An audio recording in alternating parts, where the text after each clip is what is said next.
ऐसा टाइम जहां लोगों का सरवाइव करना ही लाइफ का सबसे बड़ा गोल है। बाकी ट्राइब्स अभी भी रॉ मीट खा रहे हैं और जंगली घास को चबा रहे हैं। वहां मैं अपनी ट्राइब को फ्रेश सूप पीना और रोस्टेड मीट खाना सिखाता हूं। इसके बाद हम फ्लफी राइस भी खाते हैं और ऐसे वेपन्स यूज करते हैं जो अपने टाइम से सेंचुरीज आगे के हैं। ये सब पॉसिबल होता है क्योंकि मैं एडवांस्ड स्पेशल फोर्सेज नॉलेज को इस एंशिएंट ईरा में लेकर आता हूं। मेरी प्रीवियस लाइफ में मैं एक एलीट स्पेशल फोर्सेज ऑपरेटिव था, कोड नेम काय, जिस पर बॉर्डर के पास क्रिमिनल्स को चेस करते वक्त मैं एक क्लिफ से गिर गया था। फिर जब मैं दोबारा आंखें खोलता हूं तो अपने सामने कई वुमेन को देखता हूं जो मेरे पास में खड़ी होती हैं, लेकिन उसी वक्त मेरे पैर में शार्प पेन फील होता है जो मेरी अटेंशन खींच लेता है। जिस पर सालों का सर्वाइवल नॉलेज यूज करके मैं जल्दी से घाव को डिटरमिन करता हूं जो एक स्नेक बाइट है। फिर मैं पास पड़ी स्टोन ब्लेड उठाता हूं, घाव को स्लाइस करता हूं और एक गर्म ब्रांच को उस पर प्रेस करता हूं। एक दर्दनाक चीख के बाद मैं वहीं पर गिर जाता हूं, इस उम्मीद में कि हाई टेम्परेचर मेरे वेनम को डिस्ट्रॉय कर दे। इसके बाद सर्वाइवल के लिए पूरी रात फाइट करने के बाद मैं एक वुमन के हाथ से मीट का एक पीस लेता हूं और उसे फिनिश करने के बाद इशारों में उससे एक और मांगता हूं, जिस पर ऑब्वियस आंसर नो होता है। इस छोटी सी ट्राइब में सिर्फ लोग ही हैं और डेली फूड लिमिटेड रहता है। अब विंटर आने वाला है, इसलिए उन्हें खाना स्टॉक भी करना होता है। खाना पहले अडल्ट वर्कर्स के पास जाता है, जिस पर मुझे अपना खाना खुद ढूंढना पड़ता है। दिन ब दिन मौसम ठंडा होता जा रहा है और मुझे विंटर के लिए फूड स्टोर करने का कोई तरीका ढूंढना होता है। मुझे पता लगता है कि सबसे ईजी मीट अभी फिश ही है। पास में ही फिश कलेक्ट करने की अपॉर्चुनिटी होती है, लेकिन ये ट्राइब फिश नहीं खाती, इसलिए उनके पास फिशिंग टूल्स ही नहीं होते। जिस पर मैं कुछ वाइन्स गैदर करता हूं और फिश पकड़ने के लिए बास्केट बनाना शुरू करता हूं। जल्द ही मैं केव एंट्रेंस पर वाइन्स का बड़ा बंडल लेकर लौटता हूं और बास्केट क्राफ्ट करना शुरू करता हूं। कई बच्चे आसपास इकट्ठे होकर क्यूरियोसिटी से मुझे देखते हैं। पास ही कुछ वुमेन धूप में घास सुखा रही होती हैं। तबीयत अचानक दूर से एक चीख हवा को चीरती है। चीफ थने और दो और लोग रन करते हुए आते हैं। हर एक के हाथ में मैसिव एक होता है। उसी टाइम एक टेरर बीक जो मीटर से भी ज्यादा लंबा था चीफ के पीछे चार्ज कर रहा था। मैंने तुरंत चिल्लाकर कहा, एग्स को फेंको, लेकिन कोई समझा नहीं। थाइन एग छोड़ने से मना कर देता है और टेरर बीक थेन को छोड़ने से मना कर देता है। कुछ ही मोमेंट्स में बर्ड पास पहुंच जाता है, एक खतरनाक स्ट्राइक, और थैन वहीं ऑन द स्पॉट निकल जाता है। बाकी दो आदमी ये देखकर तुरंत अपने एग्स फेंक देते हैं और जंगल की तरफ भागते हैं। ट्रीज पर चढ़कर सेफ हो जाते हैं। मेरे पास खड़े बच्चों ने इतना टेरिफाइंग सीन कभी नहीं देखा था। वो पैनिक में चिल्लाने लगते हैं। टेरर बीक अपना टारगेट खोकर वापस घूमता है और केव के पास बच्चों की तरफ चार्ज कर देता है। ये देखते ही मैं जल्दी से बच्चों को केव के अंदर ले जाता हूँ। अंदर की महिलाएं तेजी से एक बड़ा सा राउंड स्टोन रोल करके एंट्रेंस ब्लॉक कर देती हैं। टेरर बीक अंदर नहीं जा पाता तो वापस थेन की बॉडी की तरफ मुड़ता है और उसे खाना शुरू कर देता है। मैं एक डिसीजन लेता हूँ, इस बर्ड को मरना होगा। इसने ह्यूमन फ्लैश टेस्ट कर लिया है और ट्राइब की लोकेशन जान चुका है, वरना ट्राइब को कभी पीस नहीं मिलेगा। लेकिन मेरे पास वेपन्स नहीं है, डायरेक्ट फाइट इम्पॉसिबल है। फिर मेरी नजर बर्ड की लॉन्ग पावरफुल लेग्स पर जाती है। मेरी आंखें लाइट अप हो जाती हैं। मैं तुरंत प्रिपरेशन शुरू करता हूँ। पहले मैं 2 फिस्ट साइज्ड स्टोन्स ढूंढता हूँ। मैं अपनी वेस्ट पर लिपटी स्नेक स्किन निकालता हूँ और हर एंड पर एक स्टोन टाई कर देता हूँ। इस मेकशिफ्ट बोला के कंप्लीट होते ही मैं केव एंट्रेंस के एक गैप से बाहर स्लिप हो जाता हूँ। अंदर के लोग शॉक्ड हो जाते हैं। वो मुझे वापस पुल करना चाहते हैं, लेकिन उन्हें डर है कि टेरर बीक फिर अट्रैक्ट हो जाएगा। वो बस अंदर से एंग्जाइटी में देखते रह जाते हैं। मैं बुश में क्वाइटली छुपता हूँ, थोड़ा लो रह के आगे बढ़ता हूँ। मैं टेरर बीक से लगभग 500 से 600 मीटर्स दूर रुकता हूँ। बर्ड अभी भी अपना मील एंजॉय कर रहा था, अनअवेयर कि वो अब मेरा प्रे बन चुका है। मैं स्लोली खड़ा होता हूँ, स्नेक स्किन रोप के मिडिल को ग्रिप करके बोला को रैपिडली स्पिन करता हूँ। दोनों स्टोन्स बाहर जाते हैं और रोप को टाइट कर देते हैं। टेरर बीक मूवमेंट सेंस करता है। वो सिर उठाता है, स्क्रीम करता है और सीधा मेरी तरफ चार्ज कर देता है। वो क्लोजर और क्लोजर आता जाता है। केव एंट्रेंस पर महिलाएं और बच्चे टेरर में चिल्लाने लगते हैं, लेकिन मैं बिल्कुल स्टिल रहता हूँ। जैसे ही टेरर बीक 30 मीटर पर पहुंचता है मैं पोला फेंक देता हूँ। स्पिनिंग वेपन हवा में उड़ता है। जैसे ही वो बर्ड की लॉन्ग लेग्स को कॉन्टैक्ट करता है वो टाइट रैप हो जाता है। टेरर बीक जो पहले से 10 मीटर्स के अंदर था बैलेंस खो देता है और क्रैश डाउन हो जाता है। इसके छोटे विंग्स यूजलेसली फ्लैप करते हैं। वो स्टैंड नहीं कर पाता। केव ड्वेलर्स फ्रीज हो जाते हैं, डिसबिलीफ में उनके माउथ्स खुले रह जाते हैं। मैं तुरंत दो बच्चों को कॉल करता हूँ कि बर्ड की नेक होल्ड डाउन करें। मैं एक बड़ा स्टोन उठाता हूँ और जोर से स्मैश कर देता हूँ। टेराबीक के हेड से ब्लड स्प्रे हो जाता है। उसका बॉडी वायलेंट स्ट्रगल करना बंद करता है और फिर पूरी तरह स्टिल हो जाता है। दोनों बच्चे मुझे और वाली आंखों से देखते हैं। मैं स्नेक स्किन को बर्ड की लेग्स से अनटाई करता हूँ, उसे फिर से अपनी वेस्ट पर रैप कर लेता हूँ और दोनों बॉयज को सिग्नल करता हूँ कि मेरे साथ मिलकर टेरर बीक को केव तक ट्रैक करें। अब वो बॉयज पूरी तरह ओबीडियंट है, बिल्कुल डिवोटेड फॉलोअर्स की तरह। हम तीनों मिलकर उस मैसिव बर्ड को उसकी लेग्स पकड़कर केव की तरफ खींचते हैं। जब केव डिवेलर्स देखते हैं कि 3 लोग इतना इनॉर्मस किल लेकर आ रहे हैं तो वो अंदर नहीं रह पाते। वो एक्साइटेडली हाउल करते हैं, बोल्डर को साइड में पुश करते हैं और हेल्प करने बाहर भागते हैं। डिस्टेंस में वो 2 एडल्ट मैन जो ट्रीज पर चढ़े थे अब नीचे उतरते हैं। वो पूरा हंट देख लेते हैं। मैंने अकेले टेरर बीक को डाउन किया था। वो डीपली इंप्रेस्ड हो जाते हैं। ये पहली बार है जब उनकी ट्राइब ने इतना बड़ा कैप्चर किया है। केव पर वापस आकर मैं विमेन को बताता हूँ कि फेदर्स मेरे लिए सेव करें, बाकी वो हैंडल कर सकती हैं। डेंजर पास होने के बाद मैं अपना बास्केट वीव करना कंटिन्यू करता हूँ। लगभग 1 आवर बाद 2 वोवन बास्केट्स कंप्लीट हो जाते हैं। मैं उन्हें कुछ टेरर बियर्ड्स से फिल करता हूँ हूँ और स्ट्रीम की तरफ निकल पड़ता हूँ। एक वुमन मुझे अकेले स्ट्रीम जाते देख फॉलो करती है। उसे लगता है मैं केपेबल हूँ और वो मुझ पर नजर रखना चाहती है। जो दो बॉयज अभी अभी मेरी लॉयल्टी प्लेज कर चुके थे, वो मुझे एक और स्ट्रेंज कंट्रैप्शन कैरी करते देख लेते हैं और तुरंत मेरे पीछे दौड़ पड़ते हैं। हम चारों जल्दी स्ट्रीम तक पहुंच जाते हैं। मैं बैंक पर खड़ा होकर केयरफुली ऑब्जर्व करता हूँ। जो मैं देखता हूँ उससे मेरा हार्ट रेस करने लगता है। बस कुछ मिनट्स में मैं कई बार बिग फिश को स्मॉल फिश खाते हुए देखता हूँ। इस स्ट्रीम में कार्निवोरस फिश है, लेकिन मानना पड़ेगा इकोसिस्टम यहाँ प्रिस्टीन है। वाटर इतना क्लियर है कि बॉटम तक दिख जाता है और फिश हर जगह है। मैं एक अच्छा स्पॉट चूज करता हूँ, बास्केट से जुड़ी ग्रास रोप ग्रिप करता हूँ और उसे पानी में लोअर कर देता हूँ। मीट की सेंट तेजी से फैल जाती है। 20 मीटर्स के अंदर की फिश एजिटेटेड हो जाती है, तेजी से बास्केट की तरफ स्विम करती हैं और अंदर डाइव करके इनर्ट्स के लिए फाइट करने लगती हैं। मैं बास्केट को झटके से पानी से बाहर यंग कर लेता हूँ। जो फिश एस्केप कर गई वो अलग, लेकिन 4 बड़ी फिश अंदर रह जाती हैं और स्ट्रीम की बाकी फिश भी भागती नहीं है। वो नीचे स्वॉर्म कर रही हैं, स्क्रैप्स के लिए अभी भी फाइट कर रही हैं। ये बिल्कुल पार्क में केओआई को फीड करने जैसा फील होता है। दो बच्चे और वो एडल्ट वुमन अमेज्ड रह जाते हैं। उस स्ट्रेंज चीज को पानी में डालकर ऊपर खींचने से वो ये लेगलेस क्रीचर्स पकड़ सकते हैं, लेकिन उन्हें अभी भी समझ नहीं आता क्यों। मैं चारों फिश को ग्राउंड पर डंप करता हूँ, केयरफुली क्लीन करता हूँ, एक पीस सुशीमी का कट करके खा लेता हूँ। मुझे रॉ फिश डिवॉर करते देख उन्हें तुरंत समझ आ जाता है कि ये फूड है। वो मुझे मिमिक करते हैं, पीस काट कर अपने माउथ में डाल लेते हैं। वुमन की आंखें इंस्टेंटली लाइट अप हो जाती हैं। उसे रियलाइज होता है कि ये एक न्यू फूड सोर्स है। वो एक्साइटेडली चैटर करती है और जेस्चर्स से कहती है कि मैं उसे फिश पकड़ना सिखाऊं, लेकिन मैं उसे ये काम नहीं करने देता। मैं उसे और एक बच्चे को फिश क्लीन करने के लिए असाइन करता हूँ, जबकि दूसरा बच्चा ग्रास से क्लीन्ड फिश को एक स्टिक पर स्ट्रिंग करके ट्राइब तक कैरी करने के लिए तैयार करता है। मैं फिश पकड़ना कंटिन्यू करता हूँ। अब सारी फिश एक साथ गैदर हो रही हैं। मैं बस बैंक पर क्राउच करके बास्केट से स्कूप करता रहता हूँ। ईच स्कूप के साथ अच्छा हॉल आता रहता है। हम चारों पूरा आफ्टरनून काम करते रहते हैं। एंड तक हम 200 से ज्यादा फिश पकड़ लेते हैं, जिसमें लार्जेस्ट करीब 10 पाउंड की होती है। 3 लोग इतना सारा वापस कैरी नहीं कर सकते, जिस पर हम एक चाइल्ड को और हेल्पर्स बुलाने भेजते हैं। फाइनली ग्रुप मिलकर ग्रैंड प्रोसेशन में अपनी कैच को केव की तरफ हॉल करता है। तब तक गैदरिंग और हंटिंग पार्टीज भी वापस आ चुकी होती हैं। प्रॉपर टूल्स न होने की वजह से एडल्ट्स सिर्फ स्मॉल गेम ही पकड़ पाते हैं, जैसे रैबिट्स, वाइल्ड चिकन्स और ऐसे ही। फिर चिल्ड्रन फिश उठाकर आते हैं, प्राउडली हाउलिंग करते हुए, और एडल्ट्स को अपनी कैच दिखाते हैं। चीफ की डेथ की वजह से एडल्ट्स का मूड डाउन था, लेकिन जब वे मेरा हॉल देखते हैं तो इंस्टेंटली चीयर अप हो जाते हैं। फेन की ट्रेजेडी जल्दी ही पीछे छूट जाती है। आज की हार्वेस्ट सॉर्ट करने के बाद सारे ट्राइब मेंबर्स केव के बाहर गैदर होते हैं। एंट्रेंस के सामने क्लियरिंग में लकड़ियों का बड़ा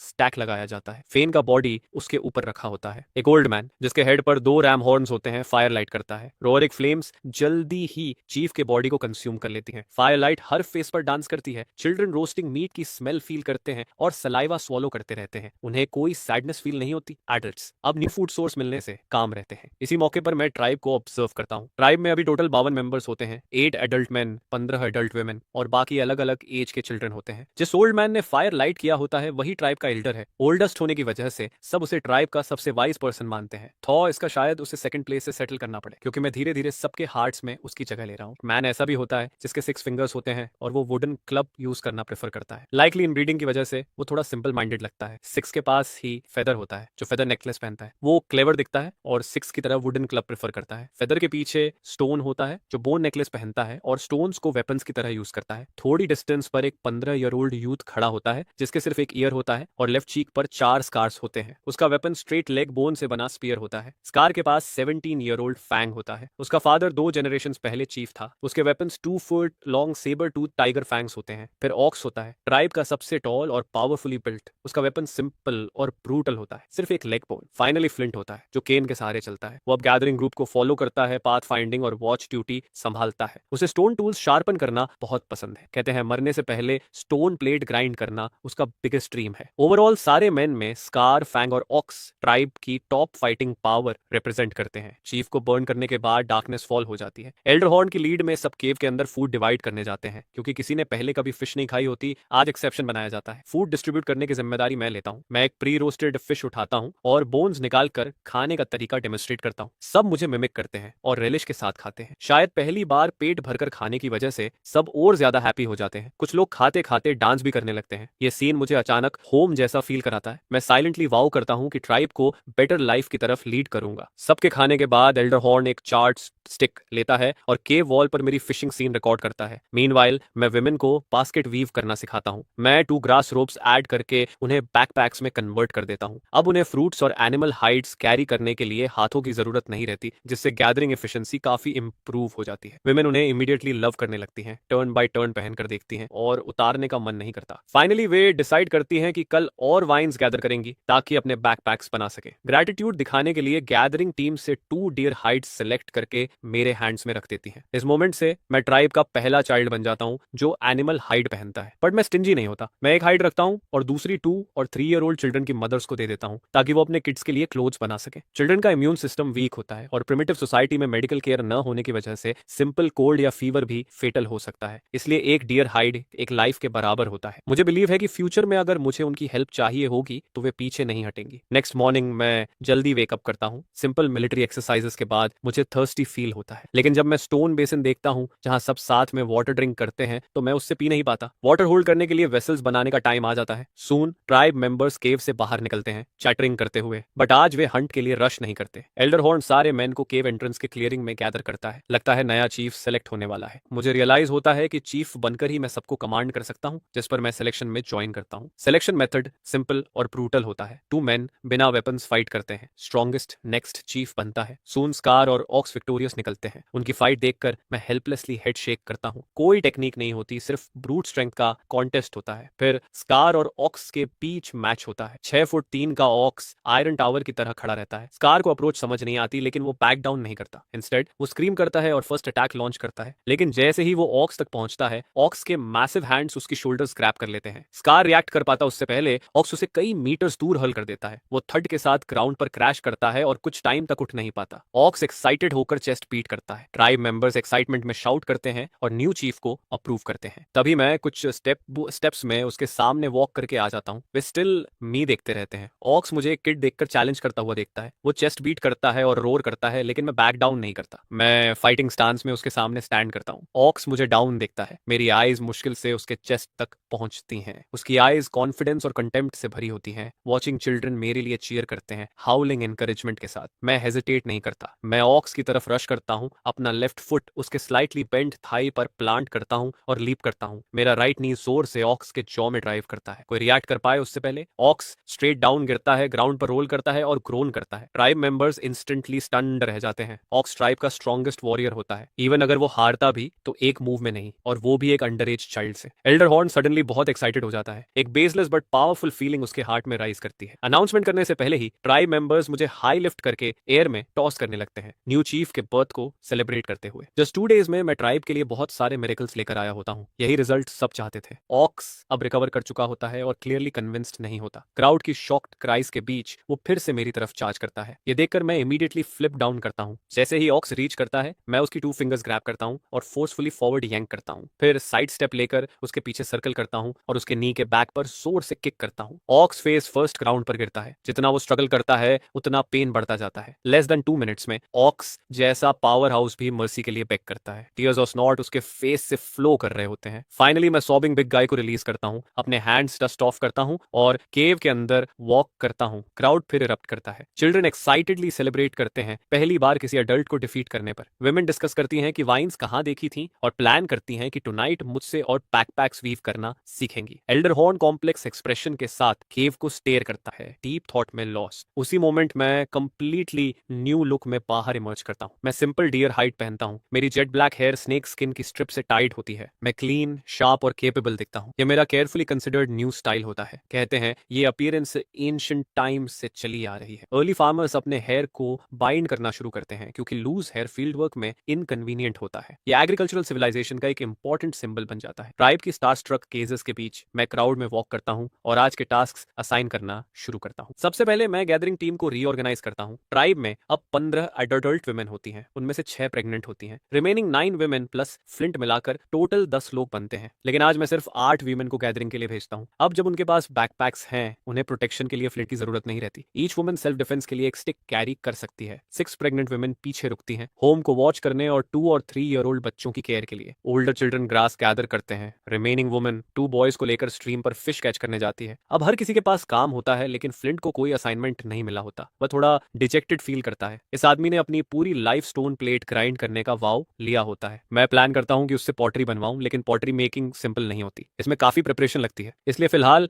मैं उसे एक और काम असाइन करता हूँ। कल की फिश अभी ड्राइड नहीं हुई होती। सॉल्ट के बिना इस वेदर में वे जल्दी रॉट हो जाती हैं। स्मोक क्यूरिंग उन्हें सालों तक प्रिजर्व कर सकता है, जिस पर मैं फ्लिंट को प्रोसेस डेमोन्स्ट्रेट करता हूँ और फिर सारा काम उसी को सौंप देता हूँ। मीनवाइल मैं केव के सामने एक फ्लैट एरिया ढूंढता हूँ और किलन बनाने के लिए पिट टिक करना शुरू करता हूँ। किलन के 3 लेवल्स होते हैं, बॉटम ऐश रिमूवल और एयर फ्लो के लिए, मिडिल फायरवुड डालने के लिए और टॉप पॉटरी रखने के लिए होता है। 3 से 4 आवर्स के काम के बाद किलन फाइनली बन जाता है, लेकिन वेट किलन यूज नहीं किया जा सकता। मैं कल फिशिंग ट्रिप वाले 2 बॉयज को बुलाता हूँ और उन्हें हर लेवल में फायरवुड स्टैक करने को कहता हूँ ताकि बर्न किया जा सके। आफ्टरनून तक ये रेडी हो जाता है। सारे काम असाइन करने के बाद मैं पर्सनली स्ट्रीम पर क्ले सेलेक्ट करने जाता हूँ। मैं एक स्मूथ फ्लैट पेबल ढूंढता हूँ जिसे वर्क सरफेस की तरह यूज करता हूँ। क्ले को पाउंडिंग और नीडिंग करने के बाद मैं उसे शेप करता हूँ। जल्दी ही पहला स्मॉल वाटर जार बन जाता है, बॉटम से नैरो और टॉप से वाइड। सेम मेथड फॉलो करके मैं 3 और बनाता हूँ और उन्हें केव के पास ड्राई होने के लिए रख देता हूँ। इसके बाद सेवरल 2 हैंडल्ड कुकिंग पॉट्स बनते हैं, डजन्स ऑफ क्ले बोल्स और कुछ स्मॉल यूटेंसिल्स। ये आइटम्स ब्यूटीफुल होने जरूरी नहीं होते, बस फंक्शनल होने चाहिए। मुझे अभी भी श्योर नहीं होता कि फायरिंग के बाद कितने सर्वाइव करेंगे। जब आफ्टरनून आधी गुजर जाती है, मैं सारे हाफ ड्राइड पीसेस को किलन में रख देता हूँ। 2 बॉयज और फ्लिंट पास खड़े होकर इंटेंटली वॉच करते हैं। न्यू चीफ ने एक ही दिन में इतने क्ले वेसेस बनाए होते हैं, उन्हें नहीं पता कि ये वर्क करेंगे या नहीं। मैं उन्हें इग्नोर करता हूँ। मैं फायर पिट के पास बैठता हूँ, प्लेंटी फायरवुड ऐड करता हूँ और इवनिंग तक वहीं रहता हूँ। गैदरिंग और हंटिंग पर गए ट्राइब मेंबर्स एक एक करके रिटर्न करते हैं। विमेन की हार्वेस्ट अबंडेंट होती है। बैकपैक्स वाइल्ड फ्रूट्स और वाइन्स के लार्ज बंडल्स से फिल्ड होते हैं क्लियरली, और बैकपैक्स बनाने का प्लान होता है। मेन की कैच भी आज अच्छी होती है। 2 लार्ज बर्ड्स जो टर्किस जैसे दिखते हैं, कुछ एक्सा एंड सेवरल ग्राउंड हॉक्स आते हैं। इसमें आज की 100 प्लस फिश ऐड हो जाती है। ट्राइब की टोटल हार्वेस्ट काफी सब्सटैंटियल होती है। आज जो फूड नहीं खाया जाता वह स्टोर किया जा सकता है। प्रेग्नेंट वुमेन जो सून गिव बर्थ करने वाली होती हैं, उनके लिए प्लेंटी फूड होगा। जब क्ले बोल्स वाइट टर्न करने लगते हैं, मैं फायरवुड डालना बंद कर देता हूँ। फायर को नेचुरली डाई और ओवरनाइट कूल होने देता हूँ। टुमारो मॉर्निंग किल ओपन किया जा सकता है। पूरे दिन की लेबर के बाद ट्राइब मेंबर्स एग्जॉस्टेड होते हैं, लेकिन कैंप फायर के अराउंड गैदर होने पर हर फेस पर हैप्पी स्माइल होती है। No more hunger. सबसे इंपॉर्टेंट, मैंने 2 लार्ज बर्ड्स को क्ले बेक्ड चिकन में कन्वर्ट कर दिया होता है। उन्होंने कभी इतना डिलिशियस फूड टेस्ट नहीं किया होता, बट मुझे एपेटाइट फील नहीं होती। फूड में बस थोड़ा सा कोर्स सॉल्ट होता है जो बेरली टेस्ट होता है। सॉल्ट अभी बहुत प्रेशियस होता है। कहते हैं ये किसी दूसरी ट्राइब से ट्रेड होकर आया है। मैं माइंड में कैलकुलेशन करता रहता हूँ, क्या मैं पॉटरी ट्रेड करके ज्यादा सॉल्ट ला सकता हूँ। सबके खाने के बाद विमेन केव के अंदर बास्केट्स वीव करने लौट जाती हैं। उन्हें रियलाइज हो चुका होता है कि बैकपैक्स ट्रूली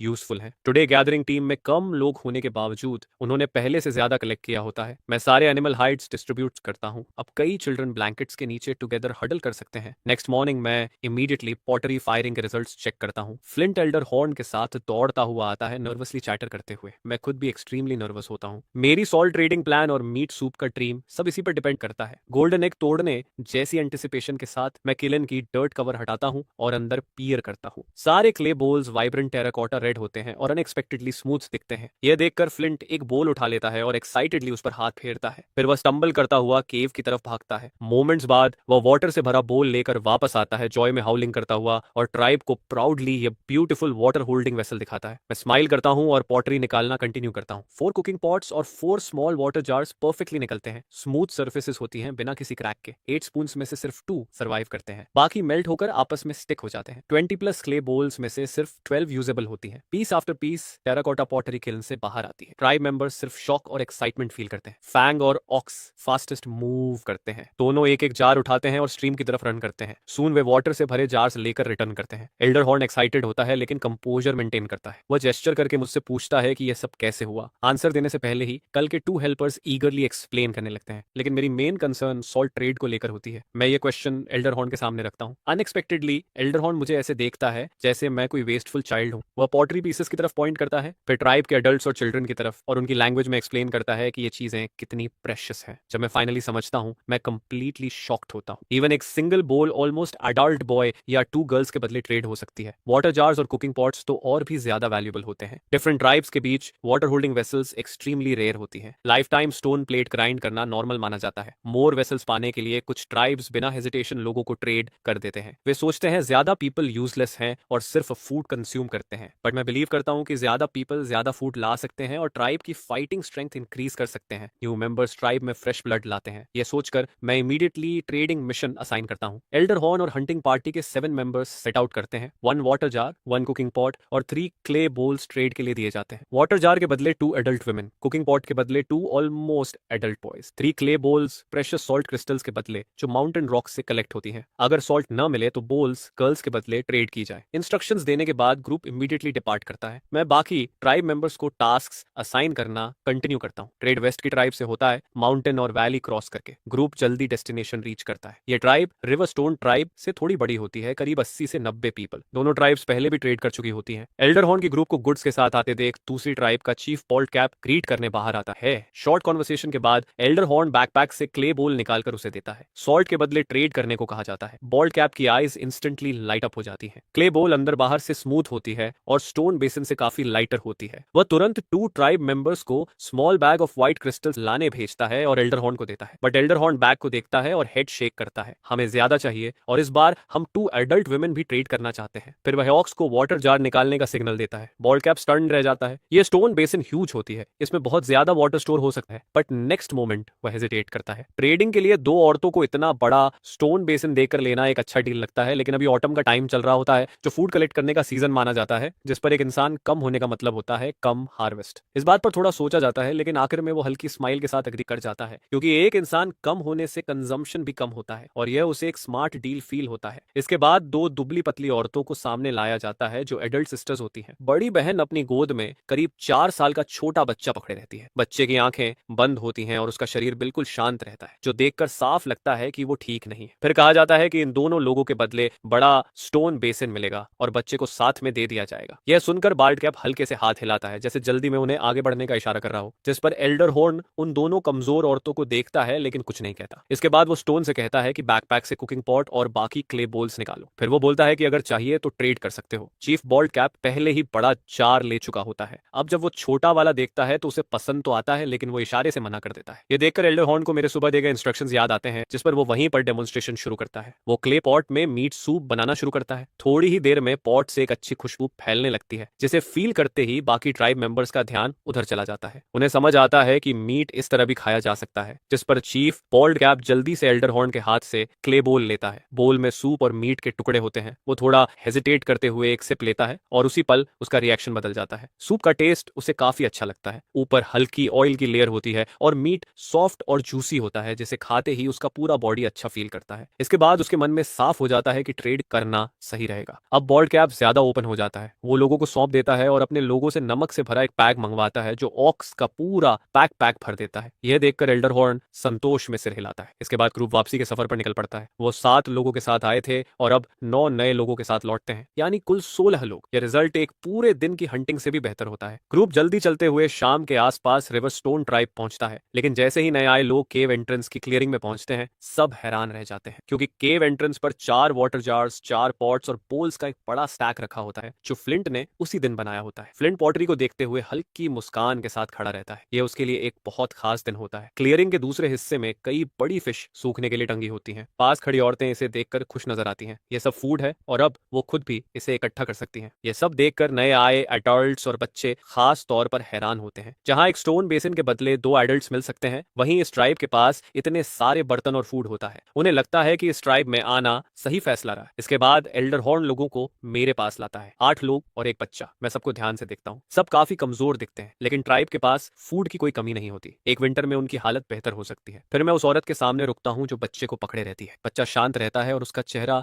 गर्म लगता है। मैं उसके माथे को टच करता हूँ, जो काफी गर्म होता है। यह फील करते ही मैं उन्हें केव के अंदर ले जाता हूँ। सबसे पहले मैं एक एनिमल हाइड लाकर माँ और बच्चे को उसमें रैप करता हूँ और फायर पिट के पास बैठाता हूँ, ताकि वो वार्म हो सके। इस दौरान मैं सोचता रहता हूँ कि बिना मेडिसिन के फीवर कैसे कम किया जाए। तब मुझे एक तरीका याद आता है, स्क्रेपिंग थेरेपी। ये सोचते ही मैं तैयारी शुरू करता हूँ। पहले क्लियर फिश सूप को आग पर रखता हूँ, फिर स्क्रेपिंग के लिए एक स्मूथ बोन ढूंढता हूँ। टेराबक की पीक का छोटा हिस्सा इसके लिए ठीक रहता है। औरत को समझ नहीं आता कि मैं क्या कर रहा हूँ। वो घबराई हुई होती है, क्योंकि उसका बच्चा पहले से कमजोर होता है। उसकी आंखों में आंसू आ जाते हैं। तब मैं उसके पास जाकर इशारे से समझाता हूँ कि मैं बच्चे की मदद करना चाहता हूँ। वो शब्द नहीं समझती, लेकिन मेरे व्यवहार से उसे भरोसा होता है। थोड़ी हिचक के बाद वो बच्चा मुझे दे देती है। मैं बोन के टुकड़े से बच्चे की स्किन पर हल्के स्क्रेप मार्क्स बनाता हूँ। बच्चा थोड़ी परेशानी में हिलता है, लेकिन कुछ देर बाद शांत हो जाता है। फिर मैं उसे वापस उसकी माँ को दे देता हूँ। इसके बाद मैं फिश सूप का बोल भरकर स्पून से बच्चे को पिलाता हूँ। बच्चा टेस्ट करते ही धीरे धीरे पीने लगता है। ये देखकर मुझे थोड़ी राहत मिलती है। अगर वो खा पा रहा है तो उम्मीद बाकी रहती है। कुछ समय बाद अगर फीवर कम हो जाए तो बच्चा सेफ रह सकता है। ये सोचकर औरत थोड़ी रिलैक्स करती है। उसे नहीं पता कि मैंने क्या किया, लेकिन यह समझ जाती है कि मैंने नुकसान नहीं पहुंचाया। जैसे ही वो रिलैक्स करती है, उसे अपनी भूख महसूस होती है। वो सूप की तरफ देखती है। ये देखकर मैं तुरंत उसके लिए भी फिश सूप का बोल निकाल देता हूँ। फिर मैं बच्चे को एनिमल हाइड में अच्छे से लपेटकर कुछ देर खुद संभालता हूँ। इस वक्त मेरे दिमाग में कई चिंताएं चलती हैं। यहाँ एक मामूली बीमारी भी खतरा बन सकती है। खाने की प्रॉब्लम तो अभी के लिए सॉल्व हो जाती है, लेकिन कपड़ों का सवाल अभी बाकी रहता है। ज्यादा हाइड्स इकट्ठा करने के लिए बड़े जानवर हंट करने पड़ेंगे, लेकिन अभी के वेपन्स उसके लिए सही नहीं है। आगे के हंट मंथ्स में मुझे खुद जाना होगा और बेटर वेपन्स के लिए मटेरियल ढूंढना होगा। कम से कम ट्रैप्स बनाना जरूरी होगा। मैं मन ही मन तय करता हूँ कि विंटर आने से पहले सबके पास कपड़े होंगे। सबके खाने के बाद बच्चा पसीने में भीगा हुआ जागता है। मैं उसे वापस उसकी माँ को दे देता हूँ। फिर मैं उसके बालों को बांधकर एक सिंपल सा टॉप नॉट बनाता हूँ और उसे एक नाम देता हूँ, स्प्राउट। ये देखकर औरत बहुत खुश होती है। नया ट्राइब चीफ न सिर्फ उसके बच्चे की मदद करता है बल्कि उसे बाकी लोगों जैसा मानता है। इससे साफ होता है कि उन्हें एक्सेप्ट कर लिया गया है। इसके बाद मैं अपना इक्विपमेंट बनाना शुरू करता हूँ। मैं एक सीधी लकड़ी चुनता हूँ और टेरेक की लेग बोन से बना स्पीयर पॉइंट उसके सिरे पर लगाता हूँ। इस तरह एक सिंपल बोन स्पीयर तैयार होता है। फिर मैं टेराबीक की बीक के कुछ टुकड़े लेकर उन्हें ग्राइंड करता हूँ और एक छोटा नाइफ बनाता हूँ। बाकी मटेरियल मैं फ्लिंट को दे देता हूँ ताकि वो भी अपना वेपन बना सके। फिलहाल इक्विपमेंट बस यही दो चीजें होती हैं। अगली सुबह जब ट्राइब मेंबर्स जागते हैं तो मैं नए टास्क असाइन करता हूँ। फ्लिंट पॉटरी बनाता रहता है ताकि हर किसी के पास बोल हो सके। अडल्ट वुमेन दो टीम्स में बंट जाती हैं, एक वाइल्ड फ्रूट्स कलेक्ट करने के लिए और दूसरी फिश पकड़ने के लिए। बाकी बच्चे पास रहकर हेल्प करते हैं। हंट को मैं खुद लीड करता हूँ। हंटिंग पार्टी में मेरे साथ चर्प और स्किप और नए आए ब्रदर्स रीड और ब्रुक होते हैं। कुल मिलाकर 11 लोग बनते हैं। सूरज निकलते ही हम फॉरेस्ट की तरफ बढ़ते हैं। फॉरेस्ट में पहुंचते ही हंटिंग पार्टी फैल जाती है। हर अडल्ट अलग अलग हंट करता है। मैं अपने 4 यंग फॉलोअर्स को साथ रखता हूँ जो बैकपैक्स और ग्रास रोप कैरी करते हैं। इस फॉरेस्ट के ज्यादातर ट्रीज पर नट्स होते हैं। पेड़ काफी ऊंचे और मोटे होते हैं जिनके साथ मैं कुछ नहीं कर पाता। जमीन पर नट्स बिखरे रहते हैं। दूर कुछ बड़े बर्ड्स जमीन पर फूड ढूंढते दिखते हैं, लेकिन इस रूट पर मैं सिर्फ ऑब्जर्व करता हूँ। मैं किसी एनिमल पर अटैक नहीं करता क्योंकि एक अच्छे हंटर के लिए पहले एरिया को समझना जरूरी होता है। कुछ देर बाद मुझे वाइल्ड बोर के ट्रैक्स मिलते हैं। फुटप्रिंट्स देखकर लगता है कि ये ग्रुप में होते हैं और उनकी गहराई देखकर वेट काफी ज्यादा फील होता है। मैं सावधानी से उसी डायरेक्शन में आगे बढ़ता हूँ। आखिरकार जब मैं एक रिज पार करता हूँ तो मेरी आंखें चमक उठती हैं। सामने वैली में एक साफ स्ट्रीम बहती दिखती है। वेस्ट की तरफ डेंस रीड्स होते हैं और वहां कई थंडर बार्स पानी पीते नजर आते हैं, जो साफ दिखाता है कि ये एक पूरा फैमिली ग्रुप है। मैन मेल शायद करीब 1500 पाउंड का होता है। उसके पीछे 3 फीमेल और 1 दर्जन से ज्यादा छोटे पिगलेट्स चलते हैं जो डोमेस्टिक पिग्स जितने साइज के होते हैं। ऐसे में सीधे चार्ज करना मतलब सीधा सुसाइड होता है, जिस पर मुझे ट्रैप सेट करने का प्लान बनाना पड़ता है। मैं क्वाइटली पीछे हटता हूँ, जमीन के काफी करीब रहते हुए फॉरेस्ट की तरफ वापस जाता हूँ। मेरे यंग फॉलोअर्स पूरी तरह टेरिफाइड होते हैं क्योंकि उन्होंने कभी इतना बड़ा प्रे नहीं देखा होता है। मैं उन पर बिल्कुल रिलाई नहीं करता और अकेले ही ट्रैप्स सेट करना शुरू करता हूँ। ग्रास रोप और बोर्ड ट्रैक्स का इस्तेमाल करके मैं कई फिगर 6 स्नेयर्स बनाता हूँ जिनका दूसरा सिरा सीधे बड़े ट्रीज से बांध देता हूँ। जैसे ही कोई हूफ उसमें फंसता है, स्नेयर अपने आप टाइट होने लगता है और जितना ज्यादा वो स्ट्रगल करता है उतना ही टाइट होता जाता है। सेफ्टी के लिए मैं बच्चों को ट्रीज पर चढ़ा देता हूँ। अब बस मुझे बोर हर्ट को वापस इसी डायरेक्शन में मोड़ना होता है। इसके बाद मैं क्वाइटली स्ट्रीम के दूसरी साइड घूमता हूँ, खुद को मड से कवर करता हूँ, 2 ब्रांचेस हाथ में उठाता हूँ और अचानक बुशेस के पीछे से जोर से चिल्लाते हुए बाहर कूदता हूँ। बोर हर्ट ने ऐसा क्रीचर पहले कभी नहीं देखा होता है जिस पर वो तुरंत फॉरेस्ट की तरफ भागते हैं। मैं पीछे से दौड़ते हुए चिल्लाता रहता हूँ। थोड़ी ही देर में आगे से एगनाइज्ड स्क्वील सुनाई देने लगती हैं। जब मैं ट्रैप एरिया तक पहुंचता हूँ तो लीड मेल और एक एडल्ट फीमेल जमीन पर गिरे होते हैं। ग्रास रोप ज्यादा देर तक होल्ड नहीं कर पाएगा। यह देखकर मैं केयरफुली बोन स्पीयर लेकर आगे बढ़ता हूँ। परफेक्ट टाइमिंग के साथ मैं उसका मुंह खुला देखते ही स्पीयर को पूरी ताकत से अंदर थ्रस्ट करता हूँ। शार्प बोन स्पीयर सीधे उसकी गर्दन के पीछे तक पियर्स कर जाता है और ब्लड ऐसे स्प्रे करता है जैसे फ्री बह रहा हो। कुछ ही मोमेंट्स में 1500 पाउंड का बीस्ट कोलैप्स कर जाता है और उसका बॉडी कभी कभी ट्विच करता रहता है। तब जाकर मैं एक लंबी राहत की सांस लेता हूँ। लेकिन इसके तुरंत बाद एक प्रॉब्लम सामने आती है। 5 बच्चे इस मैसिव बोर को वापस कैसे लेकर जाएंगे? पास में स्ट्रगल कर रहे एसए को देखकर मेरी आंखें अचानक चमक उठती हैं। सबसे पहले मैं एसए को ग्रास रोप से एक ट्री के साथ सिक्योर करता हूँ, फिर बाइटिंग रोकने के लिए उसका मुंह बांध देता हूँ। इसके बाद मैं 2 रोप्स उसके दोनों फ्रंट लेग से बांधता हूँ। आखिर में मेल बार की रोप को एसए के बॉडी से टाई कर देता हूँ। सब कुछ रेडी होने के बाद मैं एसए के स्नाउट को खींचते हुए आगे बढ़ता हूँ। चर्प और स्किप दोनों एसए के एक एक फ्रंट लेग पकड़कर साइड से चलते हैं। रीड और ब्रुक पीछे सिक्योरिटी के लिए स्टिक्स लेकर चलते हैं। हम डेंस फॉरेस्ट के अंदर चलते रहते हैं और आखिर में डिस्टेंस में ट्राइब की केव दिखने लगती है। बाहर ब्रश साफ कर रहा एक यंग ट्राइब मेंबर हमें सबसे पहले देख लेता है और जोर से आवाज लगाता है जिससे पूरी ट्राइब अलर्ट हो जाती है। जल्दी ही सब लोग बाहर निकल आते हैं, लेकिन कोई भी पास आने की हिम्मत नहीं करता क्योंकि उन्होंने इतना बड़ा प्रे पहले कभी नहीं देखा होता है। मैं फ्लिंट को बुलाता हूँ और उसे वाटर जार और सॉल्ट रेडी करने को कहता हूँ। फ्लिंट जार लाता है जिस पर मैं जमीन में एक पिट खोदता हूँ और जार को उसमें रख देता हूँ ताकि उसका माउथ थोड़ा सा ग्राउंड के ऊपर रहे। इसके बाद सब लोग एसए को जार के पास पकड़ते हैं। मैं अपना नाइफ उसकी गर्दन में प्लंज करता हूँ। ब्लड बिना वेस्ट हुए सीधे जार में फ्लो करता है और थोड़ी ही देर में जार ब्रिम तक भर जाता है। फिर मैं उसमें सॉल्ट वाटर डालकर अच्छे से स्टर करता हूँ। कुछ समय में यह रात के सूप के लिए टेस्टी ब्लड पुडिंग बन जाएगा। थंडरबार की हाइड से बूट्स या बैग्स बनाए जा सकते हैं और ये दोनों बोर्स काफी मटेरियल देंगे। हाइड के नीचे व्हाइट लार्ड की लेयर होती है जो 4 फिंगर्स थिक होती है, जिसे मैं जल्द ही फायर पर रेंडर करता हूँ। लंग्स को छोड़कर बाकी सब एडिबल होता है और बड़े बोन्स को भी निकाल लिया जाता है ताकि उन्हें ग्राइंड करके वेपन्स बनाए जा सकें। पूरा आफ्टरनून इन करीब 2000 पाउंड के पोर्स को प्रोसेस करने में निकल जाता है। काम बहुत एग्जॉस्टिंग होता है लेकिन रिजल्ट काफी रिवॉर्डिंग फील होता है। स्मोकिंग रैक्स हर साइज के मीट चंक से भर जाते हैं। एक जार में कुक्ड ब्लड पुडिंग होता है और 3 जार्स प्योर व्हाइट लार्ड से प्रिम होते हैं। बच्चे क्रिस्पी पोर्क क्रैकलिंग्स उठाकर हंसते रहते हैं और लिटिल स्प्राउट भी फीस्ट एंजॉय करता है। शाम को जब फ्लिंट किलन खोलकर पॉटरी निकालता है, उसी वक्त मेन वर्क ग्रुप्स अपने पूरे दिन के काम से वापस लौटते हैं। फिशिंग टीम कई 100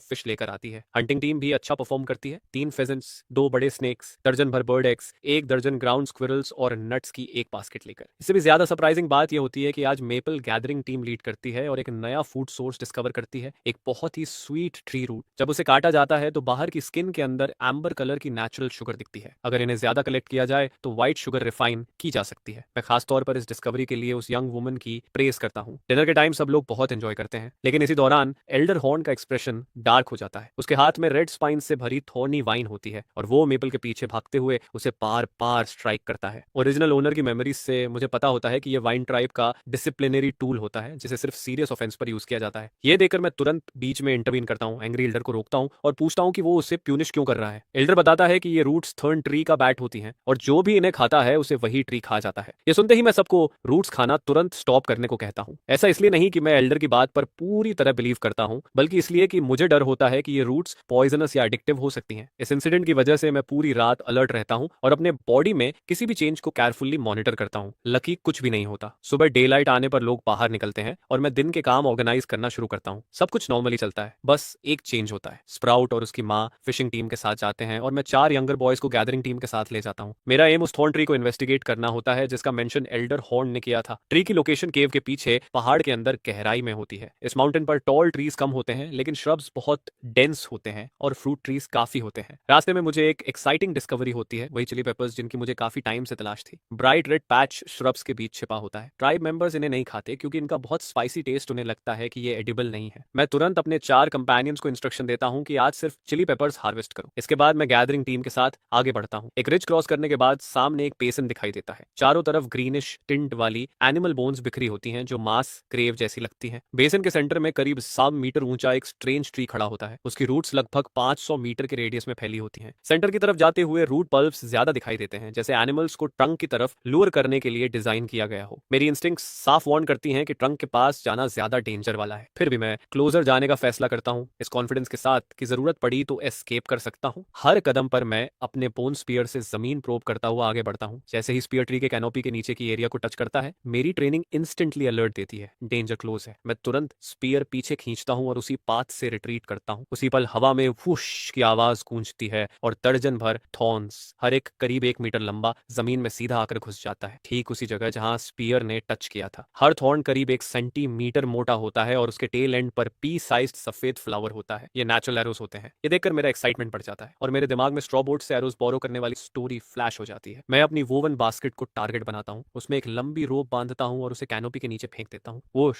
वोश वोश, और तुरंत दर्जन भर थॉर्न्स बास्केट में एम्बेड हो जाते हैं। इस प्रोसेस को रिपीट करके मैं जल्दी ही डेविल थॉर्न्स के 2 बड़े बंडल्स कलेक्ट कर लेता हूँ। जाने से पहले मैं औरतों को इंस्ट्रक्ट करता हूँ कि रूट्स एडिबल हैं लेकिन सिर्फ आउटर एरिया से ही कलेक्ट करनी है। वापसी के रास्ते में मैं फॉरेस्ट से थॉर्न ट्री के करीब 100 सैपलिंग्स कलेक्ट करता हूँ। ये सैपलिंग्स करीब 3 सेंटीमीटर मोटी और बिल्कुल स्ट्रेट होती हैं, जो स्पीयर्स के लिए परफेक्ट मटेरियल बनती हैं। मैं अपने 4 कंपेनियंस को चिली पेपर्स से बुलाता हूँ और हम पांचों मिलकर ये सैपलिंग्स उठाकर ट्राइब वापस आते हैं। ट्राइब पहुंचते ही बच्चे क्यूरियस होकर मेरे आसपास इकट्ठा हो जाते हैं और जो मैं लाया हूँ उसे देखते हैं, लेकिन प्रेग्नेंट वुमेन की नजर में ये सारी चीजें फिलहाल यूजलेस लगती हैं। पेपर्स एडिबल नहीं होते और स्टिक्स भी इतनी मोटी नहीं होती कि किसी प्रे को मार सके, लेकिन फिर भी इससे मेरा एंथुजियाज्म बिल्कुल भी कम नहीं होता। बचे हुए टाइम में मैं पूरा फोकस अपने इक्विपमेंट अपग्रेड करने में लगाता हूँ। पील्ड डेविल थॉर्न्स की टेक्सचर काफी फाइन और हार्ड होती है और उनका डायमीटर सिगरेट जैसा होता है। अगर इन्हें एरोस में बनाया जाए तो ये हेवी एरोस बनते हैं। इससे रेंज थोड़ी अफेक्ट होती है लेकिन इनकी पेनिट्रेटिंग पावर काफी फॉर्मिडेबल फील होती है। 3 मिलीमीटर थिक सप्लिंग्स अपनी हार्डवुड की वजह से सीधे यूज नहीं हो सकते, इसलिए उनकी सरफेस को पहले कार्बनाइज करना पड़ता है और फिर शार्प पॉइंट में शेप देना पड़ता है। ऐसा करने के बाद ये हंटिंग के लिए डेफिनेटली अच्छे से काम करते हैं। नेचुरली स्पीयर टिप्स शार्पन करने का काम चारों यंगर बॉयज को दिया जाता है। धीरे धीरे ट्राइब का हर मेंबर इन नए व्हाइट शाफ्ट स्पीयर से इक्विप्ड होने लगता है। अब बस एक चीज मिसिंग रहती है, बो। करंट कंडीशन में सिर्फ लॉन्ग बो बनाना पॉसिबल होता है, भले ही वो थोड़ा कमर्शियल हो लेकिन उसकी पावर फिर भी फॉर्मेबल रहती है। लॉन्ग बो बनाने के लिए फर वुड की जरूरत होती है। जिस फॉरेस्ट में हमने कल वाइल्ड बोर पकड़ा था वहां कुछ फर ट्रीज मौजूद होते हैं, बस मुझे सही साइज के पीसेस ढूंढने होते हैं। लेकिन सच में जो चीज मुझे सबसे ज्यादा वैल्यूएबल लगती लगती है वो है बोर हंट के दौरान डिस्कवर हुआ एलो। एलो के फाइबर्स और लीव्स रोप्स बनाने के लिए एक्सीलेंट मटेरियल होते हैं और इन्हें वीव करके कपड़े भी बनाए जा सकते हैं। भले ही ये रेमी जितने अच्छे ना हो, लेकिन एनिमल हाइड से कहीं बेहतर और काफी ड्यूरेबल होते हैं। सबसे इंपॉर्टेंट बात यह होती है कि एलो लीव्स का जूस वुंड्स को ट्रीट कर सकता है। इसमें एंटी इन्फ्लेमेटरी और डिटॉक्सिफाइंग प्रॉपर्टीज होती हैं, साथ ही ये हीट क्लियर करने और फीवर रिड्यूस करने में भी मदद करता है। ये सब सोचकर मैं डिसाइड करता हूँ कि नेक्स्ट ईयर से लार्ज स्केल एलो कल्टीवेशन शुरू की जाएगी। तब तक ट्राइब मेंबर्स के पास पहनने के लिए कपड़े होंगे और हंटिंग इंजरीज से होने वाली इन्फेक्शंस और डेथ्स भी काफी कम हो जाएंगी। अगले दिन मैं उसी फॉरेस्ट में पहुंचता हूँ जहां वाइल्ड बोर पकड़ा गया था। मेरी किस्मत अच्छी होती है कि मुझे 2 फर ट्रीज मिल जाते हैं जो किसी जानवर द्वारा गिराए गए होते हैं और पहले से एयर ड्राइड होते हैं। ये बो बनाने के लिए परफेक्ट होते हैं। पूरा एक दिन स्टोन एक्सेस और स्टोन नाइव्स प्रिपेयर करने में निकल जाता है। फिर चॉपिंग और कार्विंग के बाद आखिरकार एक 5 फुट लंबा बो शेप लेना शुरू करता है। इसके बाद एक और पूरा दिन केयरफुल एडजस्टिंग और पॉलिशिंग में लगता है, तब जाकर बो कंप्लीट होता है। बो स्ट्रिंग सिजल फाइबर्स को ट्विस्ट करके बनाई जाती है। सारे एरोज रेडीमेड डेविल थॉर्न से बनते हैं और फ्लेचिंग के लिए टेरर बी के ब्लू ग्रीन फेदर्स यूज किए जाते हैं। मैं एक ही बार में 200 से ज्यादा एरोज बना लेता हूँ। 2 दिन बाद मैं क्लियरिंग में ट्राइब के सभी मेंबर्स को गैदर करता हूँ। 30 मीटर दूर ग्रास का एक टारगेट खड़ा होता है जिस पर आज पकड़े गए कई ग्राउंड स्क्विरल्स लटके होते हैं। सबसे पहले मैं थ्रोइंग स्पीयर का डेमोन्स्ट्रेशन देता हूँ और 30 मीटर से टारगेट को पियर्स करता हूँ। इसके बाद क्लोज रेंज स्पीयर कॉम्बैट दिखाता हूँ। ट्राइब मेंबर्स इसे बड़ी एक्साइटमेंट के साथ देखते हैं। अब उन्हें रियलाइज होता है कि पिछले कुछ दिनों से बहुत छोटे बच्चों को छोड़कर मैं लगातार वेपन्स बना रहा था। इसके बाद मैं हर ट्राइब मेंबर को एक स्पीयर डिस्ट्रीब्यूट करता हूँ। हंटिंग टीम के मेंबर्स को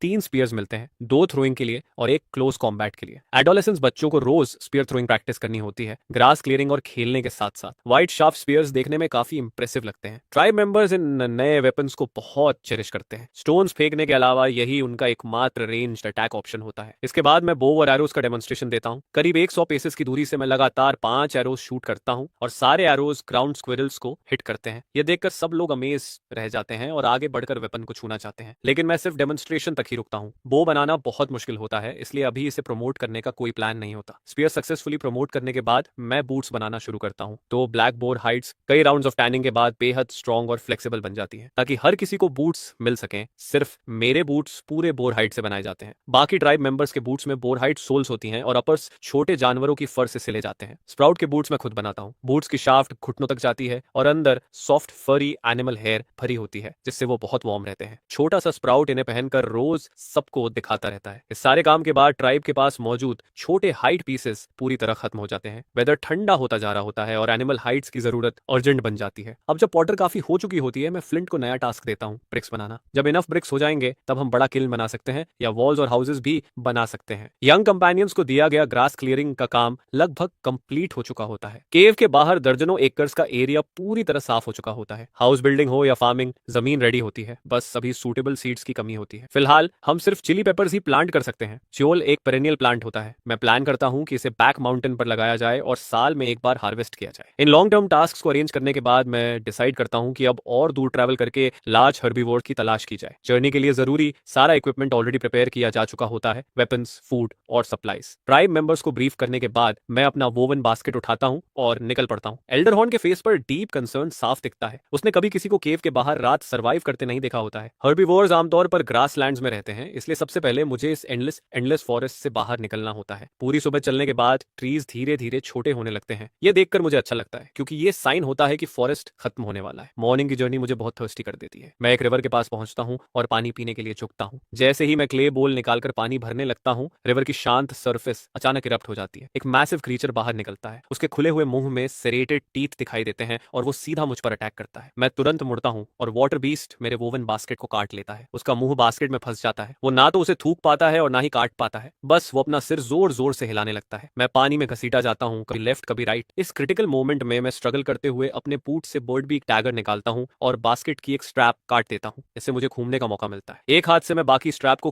पकड़ता हूँ और दूसरे हाथ से डैगर पकड़कर वाटर बीस्ट के सिर पर बार बार स्टैप करता हूँ। बीस्ट और ज्यादा वायलेंटली थ्रैश करने लगता है, मुझे पानी से ऊपर उछालता है, फिर जोर से पटक देता है और पानी में घसीटता रहता है। मैं खुद को उसके सिर पर पलट लेता हूँ और ब्लेड को पूरी ताकत से उसकी दोनों आंखों में घुसा देता हूँ। ब्लड और ब्रेन मैटर मिलकर आंखों से बाहर निकलता है और पानी का बड़ा हिस्सा लाल हो जाता है। धीरे धीरे बीस्ट की ताकत खत्म होने लगती है और आखिर में बस हल्की ट्विचिंग रह जाती है। मैं थक कर ऑपोजिट शोर तक तैरता हूँ। थोड़ा रेस्ट लेने के बाद वाटर बीस्ट पूरी तरह मर जाता है और रिवर की सरफेस पर बेली अप फ्लोटिंग रहता है। उसका मुंह अभी मेरे वोवन बास्केट में फंसा रहता है। मैं एक स्ट्रॉन्ग वाइन ढूंढता हूँ, उसे बीस्ट की आंखों के थ्रू डालता हूँ और पूरी ताकत से उसे शोर पर खींच लाता हूँ। तब जाकर मुझे उसे ध्यान से देखने का टाइम मिलता है। वो असल में एक फिश होती है, करीब 5 मीटर लंबी। रेस्ट के बाद मैं स्टोन एक्स उठाता हूँ और फिश के प्लेट लाइक ट्रायंगुलर टीथ निकालना शुरू करता हूँ। हर एक टूथ बच्चे की हथेली जितना बड़ा होता है और ऐसे 50 से ज्यादा होते हैं। सारे टीथ निकालने के बाद मैं अपना बास्केट वापस निकालता हूँ और सामान चेक करता हूँ। लकीली फायर कीपर गीला नहीं होता। कुछ आइटम्स को हल्का डैमेज होता है लेकिन वो यूजेबल रहते हैं। जैसे ही मैं कपड़े सुखाने के लिए फायर जलाने का सोचता हूँ, फॉरेस्ट की तरफ से अचानक फुटस्टेप्स सुनाई देते हैं। मुड़कर देखने पर एक पेल स्किन्ड वुमन और एक छोटी लड़की मुझे डर के साथ घूरती हुई दिखती है। अचानक दोनों चिल्लाती हैं और भाग जाती हैं और जमीन पर एक राउंड चीज गिरा जाती है। मैं पास जाकर देखता हूँ। वो एक वुडन बकेट होती है जो सॉलिड लॉक को हॉलो करके बनाई गई होती है। लुक से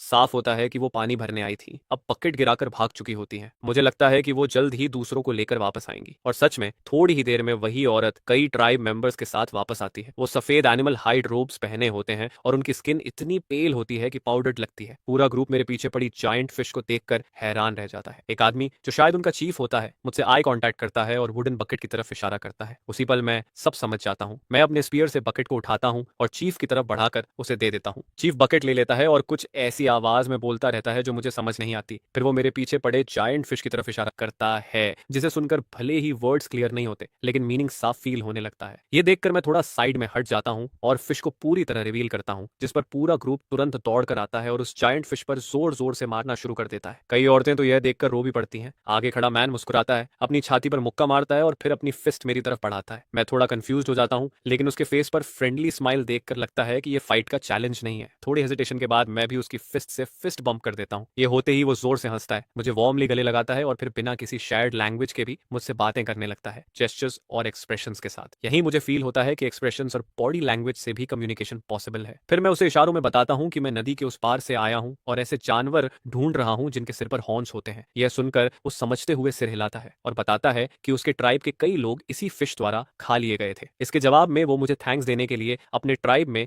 गेस्ट बनकर आने का इनवाइट देता है। इवनिंग पास आ रही होती है और दोनों ट्राइब्स ज्यादा दूर नहीं होते, जिस पर फ्यूचर में ट्रेड करने की पॉसिबिलिटी भी दिखती है। यह सोचकर मैं इन्विटेशन एक्सेप्ट कर लेता हूँ। फिर मैं इशारे से कहता हूँ कि वो फिश ले सकते हैं क्योंकि यह एडिबल है। यह सुनकर वो मैन हैरान हो जाता है क्योंकि उनके एक्सपीरियंस में फिश इंसानों को खाती है, इंसान फिश को नहीं। फिर भी वो एग्री कर जाता है। फिश काफी बड़ी होती है इसलिए उसे पीसेस में काट कर ही ले जाना पॉसिबल होता है। मैं अपना काम कंटिन्यू रखता हूँ। सिल्वर कलर की फिश स्किन करीब 4 मीटर लंबी और 3.5 मीटर चौड़ी होती है। वो स्मूथ इलास्टिक होती है और सबसे इंपॉर्टेंट बात पूरी तरह वाटरप्रूफ होती है, जिस पर मैं डिसाइसिवली इसे अपने पास रख लेता हूँ। बाकी फिश मीट को क्लीन करके बड़े बड़े पीसेस में काट दिया जाता है ताकि कैरी किया जा सके। ट्राइब फॉरेस्ट के अंदर स्थित होता है। सिर्फ 10 मिनट चलने के बाद हम एक मैसिव ट्री हॉलो तक पहुंच जाते हैं। अंदर का स्पेस करीब 100 स्क्वायर मीटर का होता है। भले ही जगह छोटी हो लेकिन उनकी जरूरतों के लिए काफी होती है क्योंकि पॉपुलेशन बहुत कम होती है। टोटल सिर्फ 14 एडल्ट्स होते हैं और बच्चों को मिलाकर कुल 32 लोग। मैं इस ट्राइब को ट्री हॉलो ट्राइब कहता हूँ। उनकी पेल स्किन इसलिए होती है क्योंकि उन्होंने पूरी जिंदगी इसी डार्क फॉरेस्ट में बिताई होती है। ट्राइब का एल्डर ईस्ट की तरफ इशारा करता है और बताता है कि शैडो फॉरेस्ट के उस पार क्लाउड्स जैसे पहाड़ खड़े हैं। उस माउंटेन पर ऐसे क्रीचर्स रहते हैं जिनके सिर पर 2 शार्प हॉर्न्स होते हैं। वो हवा की तरह तेज दौड़ते हैं और कोई भी उन्हें पकड़ नहीं पाता। उसकी डिस्क्रिप्शन सुनकर मैं गेस करता हूँ कि वो बड़े एंटीलोप्स जैसे जानवर होंगे। उनका पीछा करना बेकार होता लेकिन ट्रैप्स पहले से सेट किए जा सकते हैं। इस मोमेंट पर मुझे खुद पर काफी कॉन्फिडेंस फील होता है। हालांकि टिम्बर और एल्डर बाग को मुझसे ज्यादा उम्मीद नहीं होती। एल्डर की बात खत्म होते ही टिम्बर मुझे अपने कपड़े ऑफर करता है। ये जायंट हेयर्स की हाइट से बने होते हैं जो आधे मीटर से भी लंबे क्रीचर्स होते हैं। ये हेयर्स फॉरेस्ट में मॉस और मशरूम्स खाते हैं और शैडो फॉरेस्ट में इनकी अबंडेंस होती है। ये सुनते ही मेरी आंखें चमक उठती हैं। हेयर्स बहुत यूजफुल क्रीचर्स होते हैं। रैट्स की तरह ये तेजी से ब्रीड करते हैं, अक्सर एक बार में 5 या उससे ज्यादा बच्चे पैदा करते हैं। यंग हेयर्स सिर्फ 4 महीने में मैच्योर हो जाते हैं और हर 2 महीने में फिर ब्रीड कर सकते हैं। अगर मैं 2 एडल्ट पेयर्स वापस ले जाकर डोमेस्टिकेट कर लूं तो 1 साल में ही सैकड़ों हो जाएंगे। तब पूरी ट्राइब को क्लोथिंग की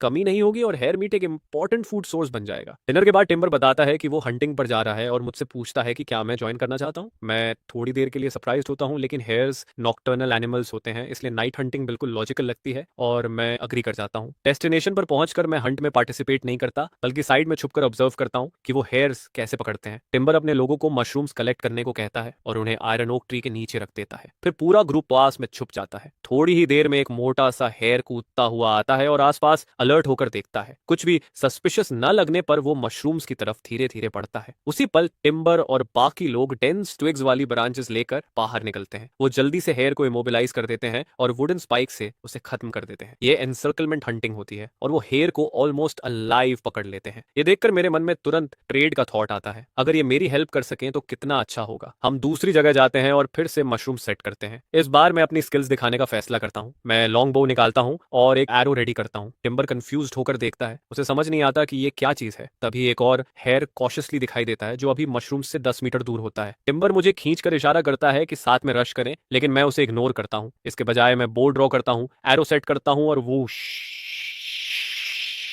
एक ही शॉट में एरो हेयर की गर्दन को स्ट्रेट पियर्स कर देता है। टिम्बर मेरी बो को देखकर पूरी तरह स्टन्ड रह जाता है। मैं मुस्कुराता हूँ, उसे बो देता हूँ, एक एरो पकड़ाता हूँ और हाथ पकड़कर उसे ड्रॉ करना सिखाता हूँ। वो ग्राउंड पर पड़े हेयर पर एरो शूट करता है और एरो आधा जमीन में धंस जाता है। ट्री हॉलो ट्राइब के लोग यह देखकर हैरान रह जाते हैं। टिम्बर वेपन से इतना फैसिनेटेड हो जाता है कि छोड़ने का मन ही नहीं करता। फ्रेंडशिप के सिंबल के तौर पर मैं उसे एक फेदर्ड एरो दे देता हूँ। इसके बाद बाकी हंट पूरी तरह मेरा सोलो परफॉर्मेंस बन जाती है। आधी रात में ही मैं दर्जन से ज्यादा हेयर्स मार देता हूँ, जो उनके इमेजिनेशन से भी बाहर होता है। आमतौर पर एक दिन में 3 या 4 मिल जाएं तो बहुत माना जाता है। इससे ट्री हॉलो ट्राइब मेरे ट्राइब की स्ट्रेंथ को लेकर चुपचाप वंडर करने लगती है। रिटर्न पर मेरी रिक्वेस्ट के अनुसार हंट की सारी हाइट्स मुझे मिलती हैं और मीट ट्री हॉलो ट्राइब रख लेती है। इस पर किसी को कोई ऑब्जेक्शन नहीं होता। अगर मैं कुछ दिन और रुकूं तो अपनी ट्राइब के लिए इनफ हाइट्स कलेक्ट कर सकता हूं। मेरा एक्सपीडिशन गोल अचीव हो चुका होता है, लेकिन मैं और आगे जाना चाहता हूं और इस वर्ल्ड को और एक्सप्लोर करना चाहता हूं। साथ ही एल्डर बार्क ने जिन एनिमल्स का मेंशन किया था उनमें मेरी काफी इंटरेस्ट होती है। शायद कुछ को अलाइव पकड़कर कार्ड्स खींचने में यूज किया जा सके। नेक्स्ट डे डॉन में मैं फूड और फायर सप्लाईज रीफिल करता हूँ और टिम्बर से फेयरवेल लेता हूँ। मैं उससे रिक्वेस्ट करता हूँ कि कुछ हेयर्स अलाइव पकड़कर रखे और उन्हें ग्रास और मशरूम्स खिलाता रहे। जब मैं वापस आऊंगा तो दूसरे गेम से ट्रेड कर लूंगा। टिम्बर नहीं चाहता कि मैं जाऊं, क्योंकि मेरे रहते वो विंटर ज्यादा सेफली सर्वाइव कर सकते हैं, लेकिन वो जानता है कि मेरे पास और जरूरी काम है। ट्री हॉलो ट्राइब को अलविदा कहकर मैं आगे बढ़ता हूँ। रास्ते में ब्रांचेस काटकर जमीन में मार्कर की तरह गाड़ता जाता हूँ। पूरे 2 दिन ट्रैवल करने के बाद आखिरकार मैं डार्क फॉरेस्ट से बाहर निकल जाता हूँ। अचानक सामने का व्यू खुल जाता है। एक वाइड ग्रास लैंड फैला होता है जहां इक्का दुक्का ट्रीज दिखते हैं। जमीन पर हर्बीवोर्स के ट्रैक्स साफ नजर आते हैं। मैं अपना बो और एरोज निकालकर केयरफुली स्काउट करता हूँ। थोड़ी ही देर में सामने का सीन देखकर मैं खुशी से हंस पड़ता हूँ। ब्लू एंटेलोप्स का एक हर्ट जो डोमेस्टिक डोनकीज जितने साइजेस के होते हैं, सिर झुकाकर शांति से चल रहे होते हैं। ये ड्राफ्ट एनिमल्स के लिए परफेक्ट लगते हैं, जिस पर मैं तुरंत डिसाइड करता हूँ कि इन्हें अलाइव कैप्चर करना है। लेकिन इनके सिर पर लगे शार्प हॉर्न्स देखकर साफ होता है कि ये हल्के में लेने वाले नहीं है। अगर ये सारे एक साथ चार्ज कर दें तो पूरी ट्राइब खत्म हो सकती है। केयरफुल ऑब्जर्वेशन में मुझे पता चलता है कि ये मेटिंग सीजन है। पूरे हर्ड में सिर्फ एक एडल्ट मेल होता है, बाकी 8 फीमेल्स और 8 जुवेनाइल्स होते हैं। ये समझते ही मेरे दिमाग में प्लान बन जाता है। टेराबिक वाले मेथड से पहले मेल को कंट्रोल किया जाए, बाकी खुद फॉलो करेंगे। मैं सेफली पीछे हटता हूँ और एक बोला बनाना शुरू करता हूँ। थोड़ी देर में बोला लेकर वापस आता हूँ और श्रब के पीछे छुपकर सही मोमेंट का वेट करता हूँ। तभी मेल एंटेलोप एक फीमेल पर चढ़ता है और आवाजें निकालता है। मैं तुरंत बोला को प्रोपेलर की तरह घुमाता हूँ और मेटिंग पेयर की तरफ फेंक देता हूँ। बोला उनके हाइंड लेग्स में उलझ जाता है। दोनों एंटेलोप्स जोर से तड़पते हैं और धड़ाम से जमीन पर गिर जाते हैं, लगातार आवाजें निकालते हुए। इसके बाद मैं काउबॉय स्टाइल में रस्सी का लूप घुमाता हूँ और तेजी से फेंक देता हूँ, जो पास खड़ी 2 फीमेल ब्लू एंटेलोप्स के हूव्स के चारों तरफ परफेक्टली जा गिरता है, जिस पर पूरा हर्ड इंस्टेंटली पैनिक में आ जाता है और हर डायरेक्शन में बिखर जाता है। थोड़ी ही देर में कई ब्लू एंटेलोप्स आपस में पूरी तरह उलझ जाते हैं, रोते हुए और स्ट्रगल करते हुए, जबकि बाकी 2 फीमेल 8 जुवेनाइल्स को लेकर भाग निकलती है। यह देखकर मैं हेल्पलेसली उन्हें जाते हुए देखता रहता हूँ और कुछ भी नहीं कर पाता। आखिरकार मेरे सामने सिर्फ बचे हुए ब्लू एंटेलोप्स रह जाते हैं, जिनके पैरों को मैं रस्सी से बांध देता हूँ। वाइल्ड एनिमल्स को पूरी तरह टेम करना बहुत मुश्किल होता है और ब्लू एंटेलोप्स जैसे एग्रेसिव स्पीसीज के लिए सबसे पहले उनका प्राइड तोड़ना जरूरी होता है, जिस पर मैं स्टोन एक्स से उनके कीमती हॉर्न्स तोड़ देता हूँ और फिर हीटेड चारकोल से उन जगहों को कॉटराइज करता हूँ ताकि दोबारा ग्रोथ न हो। जो एंटेलोप अभी तक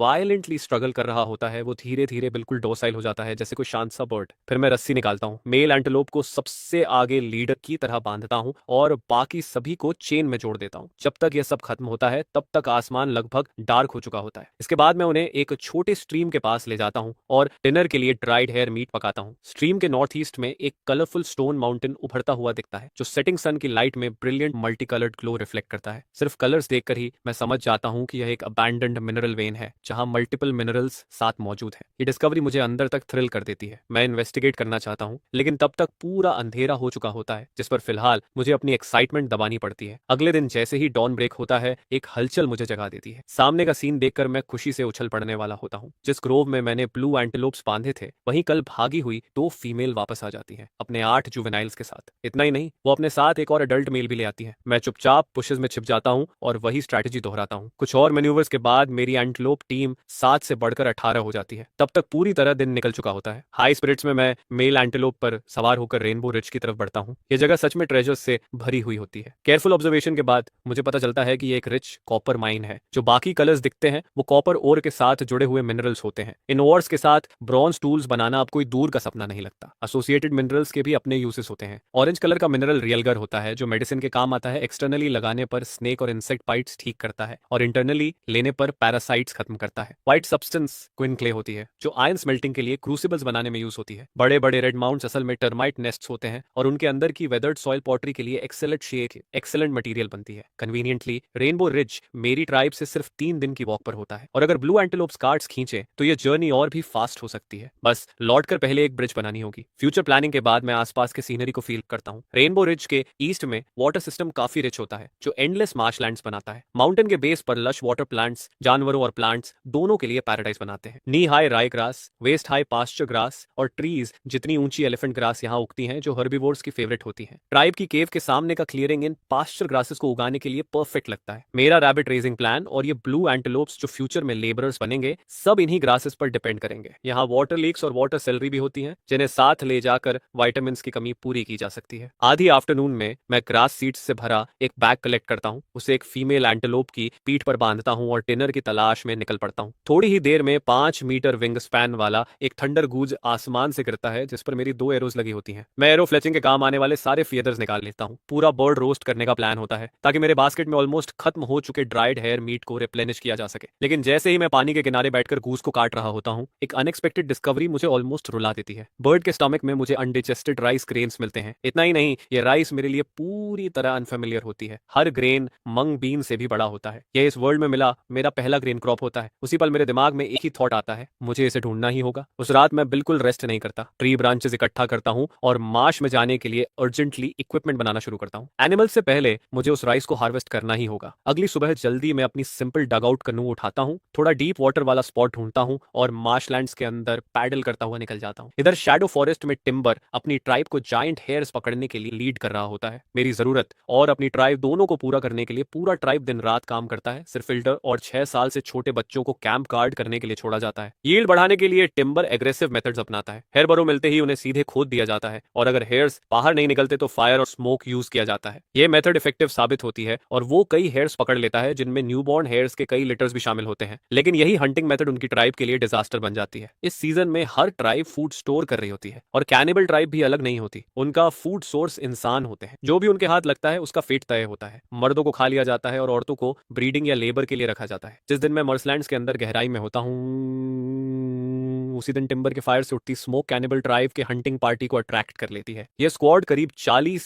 अडल्ट मेल्स की होती है। उनके हथियार स्टोन एक्सेस और वुडन स्पीयर्स होते हैं और 2 लीडर्स तो यंग मैमथ काव्स पर सवार होते हैं। उनके मुकाबले ट्री हॉलो ट्राइब चाहे सारे मेन विमेन चिल्ड्रन जोड़ लो फिर भी संख्या में बहुत कम होती है। ऐसे पावरफुल एनिमी को देखकर टिम्बर तुरंत रिट्रीट का ऑर्डर देता है। कैनिबल ट्राइब बिना रुके पीछा करती है लेकिन टिम्बर टेरेन अच्छी तरह जानता है और मुश्किल रास्तों से भागता है जिस पर दुश्मन तुरंत पकड़ नहीं पाते। फिर भी कुछ लोग पीछे रह जाते हैं। मशरूम्स गैदर कर रही एक यंग गर्ल घबराहट में ट्री रूट से ठोकर खा जाती है। जैसे ही वो उठती है एक फ्लाइंग एक्स उसकी पीठ में लग जाता है और तुरंत बाद पीछा कर रहे दुश्मन उसे स्पीयर से मार देते हैं। सैवेज कैनिबल्स हंसते हुए उसे घेर लेते हैं और उसका खून पीना शुरू कर देते हैं। टिम्बर के दांत गुस्से से पीसते हैं लेकिन वो रुकता नहीं है। वो जानता है कि अगर पूरी ट्राइब भी लड़ जाए तो भी सिर्फ स्लॉटर ही होगा। उस लड़की की मौत आखिरकार दुश्मनों की रफ्तार थोड़ी स्लो कर देती है। टिम्बर वापस ट्राइब पहुंचता है और एल्डर बार्क को सब बताता है। एनिमी बहुत स्ट्रांग होता है और माइग्रेशन ही एकमात्र ऑप्शन बचता है। एल्डर बार्क फाइनल डिसीजन लेता है। टिम्बर ट्राइब को ईस्ट की तरफ शैडो फॉरेस्ट से होकर मुझे ढूंढने ले जाएगा। मेरे वेपन्स देखकर साफ होता है कि मेरी ट्राइब पावरफुल होगी। एल्डर बार्क खुद पीछे रुकने का फैसला करता है ताकि दुश्मन को रोका जा सके क्योंकि वो ज्यादा दूर चल भी नहीं सकता। टिम्बर अपने ग्रीफ को दबाता है, फर्मली नोट करता है और सबको जल्दी से सामान समेटने को कहता है। सच में उसके मन में डाउट होता है, मैं कहाँ हूँ, जिंदा भी हूँ या नहीं, उसे कुछ नहीं पता होता है। लेकिन अगर वो अभी नहीं निकले तो सिर्फ मौत इंतजार कर रही होती है। उसके पास कोई चॉइस नहीं बचती। थोड़ी ही देर में दुश्मन ट्राइब तक पहुंच जाते हैं। जनरेशन से बसा ट्री हॉलो आग के समंदर में बदल जाता है। एल्डर बार्क आग में खड़ा होकर दुश्मनों को रोकने की कोशिश करता है ताकि बाकी लोगों को थोड़ा समय मिल सके। इस डिजास्टर के बाद 32 लोगों की ट्री हॉलो ट्राइब में सिर्फ 30 सर्वाइवर्स बचते हैं। ग्रुप बिना रुके ईस्ट की तरफ शैडो फॉरेस्ट के किनारे की ओर बढ़ता जाता है। टिम्बर को पहले ज्यादा उम्मीद नहीं होती लेकिन रास्ते में जमीन में गड़े फ्रेशली कट ब्रांचेस देखकर उसकी होप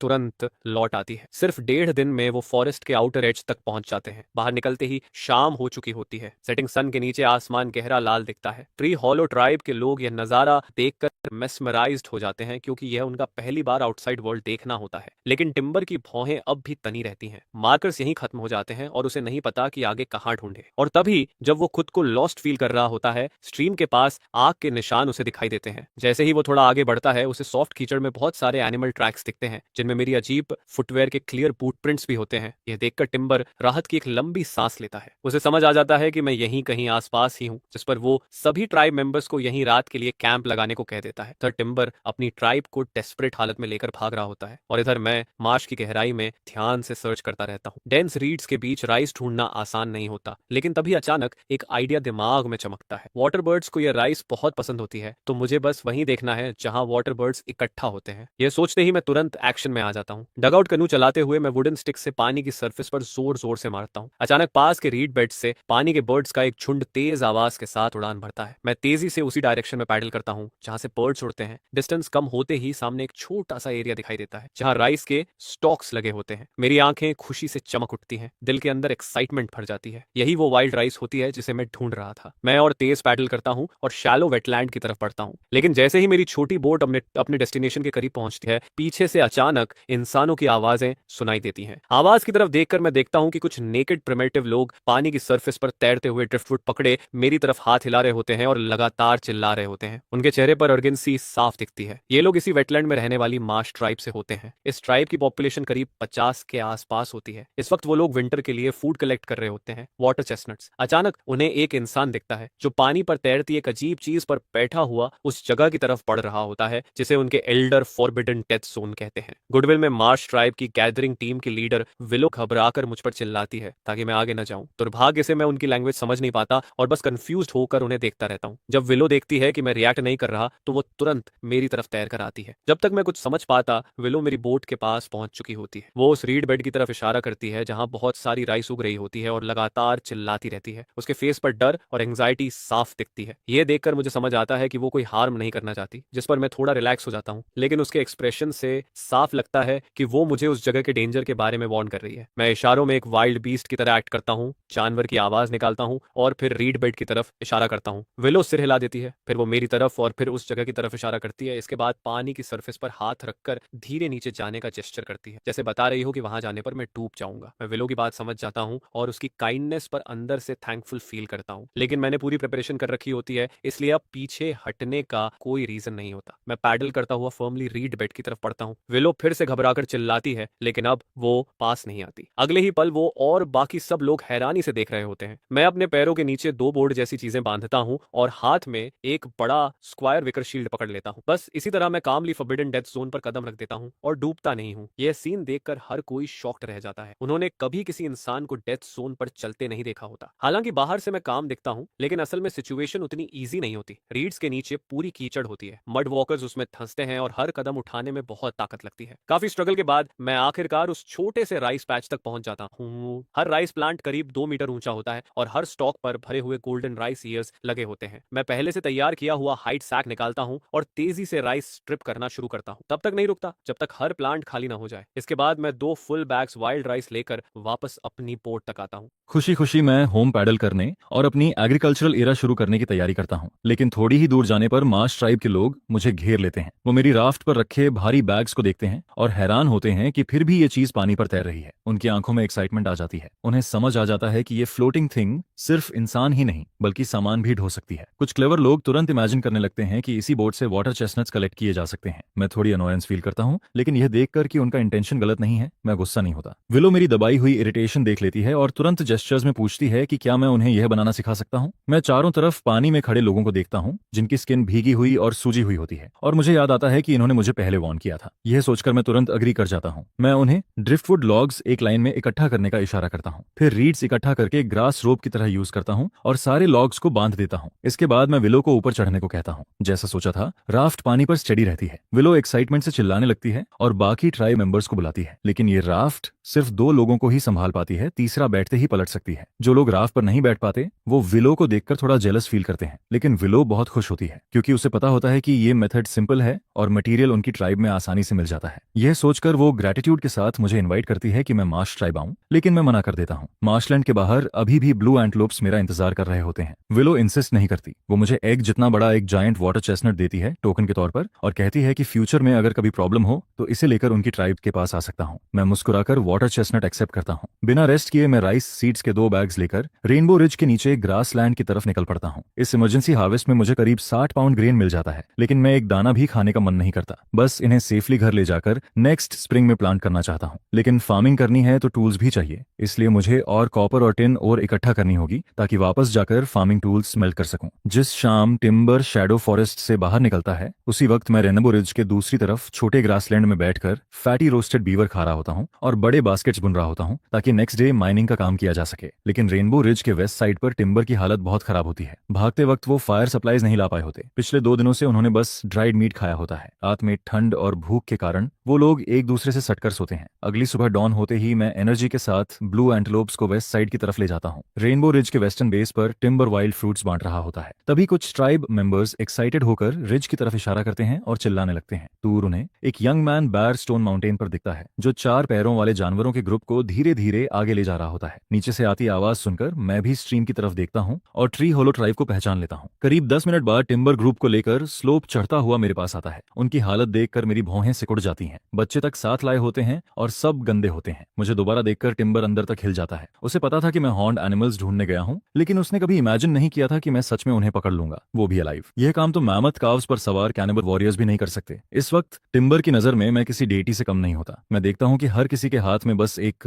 वाइल्ड फ्रूट होता है। साफ दिखता है कि उन्होंने मीट नहीं खाया। मैं तुरंत अधूरा थंडर गूस और रोस्टेड बीवर निकालकर सबके साथ शेयर करता हूँ। टिम्बर आग के पास बैठकर खाते हुए पिछले कुछ दिनों की कहानी बताता है। बाकी ट्राइब मेंबर्स भी जेस्चर्स के साथ बातें जोड़ते जाते हैं। जब मुझे पूरी कहानी समझ आती है तो मैं शौक में सांस खींच लेता हूँ। आसपास कैनिबल्स मौजूद होते हैं और उसी पल मेरे दिमाग में एक टेरिफाइंग थॉट उभर आता है। दिनों अगर वो कैनिबल्स पहले ही ट्री हॉलो ट्राइब तक पहुंच चुके हैं तो फिर वो मेरी अपनी ट्राइब से कितनी दूर हो सकते हैं। यह सोचते ही मैं तुरंत डिसाइड करता हूँ कि आज ही सारा और इकट्ठा करके काम खत्म करता हूँ और कल सुबह सीधा वापस निकलता हूँ। फिर मैं टिम्बर की तरफ देखता हूँ और उससे पूछता हूँ कि अब आगे वो लोग क्या करने का प्लान बना रहे हैं, जिस पर ट्री हॉलो ट्राइब के सभी लोग अपने सिर नीचे कर लेते हैं, जैसे उन्हें जवाब ही नहीं सूझ रहा है। विंटर पास आता है और उनकी ट्राइब पूरी तरह जला दी गई थी, जिसके बाद कैनिबल ट्राइब उन्हें लगातार परस्यू करता है, जिस पर वो लोग हर दिन भागते रहते हैं और कहीं सेफ शेल्टर नहीं ढूंढ पाते हैं। उन्हें समझ नहीं आता कि अब अगला ठिकाना कहाँ होगा, जो सुनकर माहौल और भी भारी हो जाता है। यह देखकर मैं बिना देर किए उन्हें सीधा इनवाइट करता हूँ और कहता हूँ कि क्यों ना तुम सब मेरी ट्राइब ज्वाइन कर लो। हमारे पास इतना स्टोर्ड फूड है कि पूरा विंटर आराम से निकल जाता है। यह सुनकर टिम्बर की आंखें अचानक चमक उठती हैं, जिस पर वो मेरी बात पर पूरा भरोसा करता है। सिर्फ ये 4 टांगों वाले जानवरों का हर्ड ही पूरे विंटर सबको खिला सकता है। यह सोचकर बाकी ट्री हॉलो ट्राइब के लोग भी अंदर से रेडी हो जाते हैं। उन्होंने मेरे बो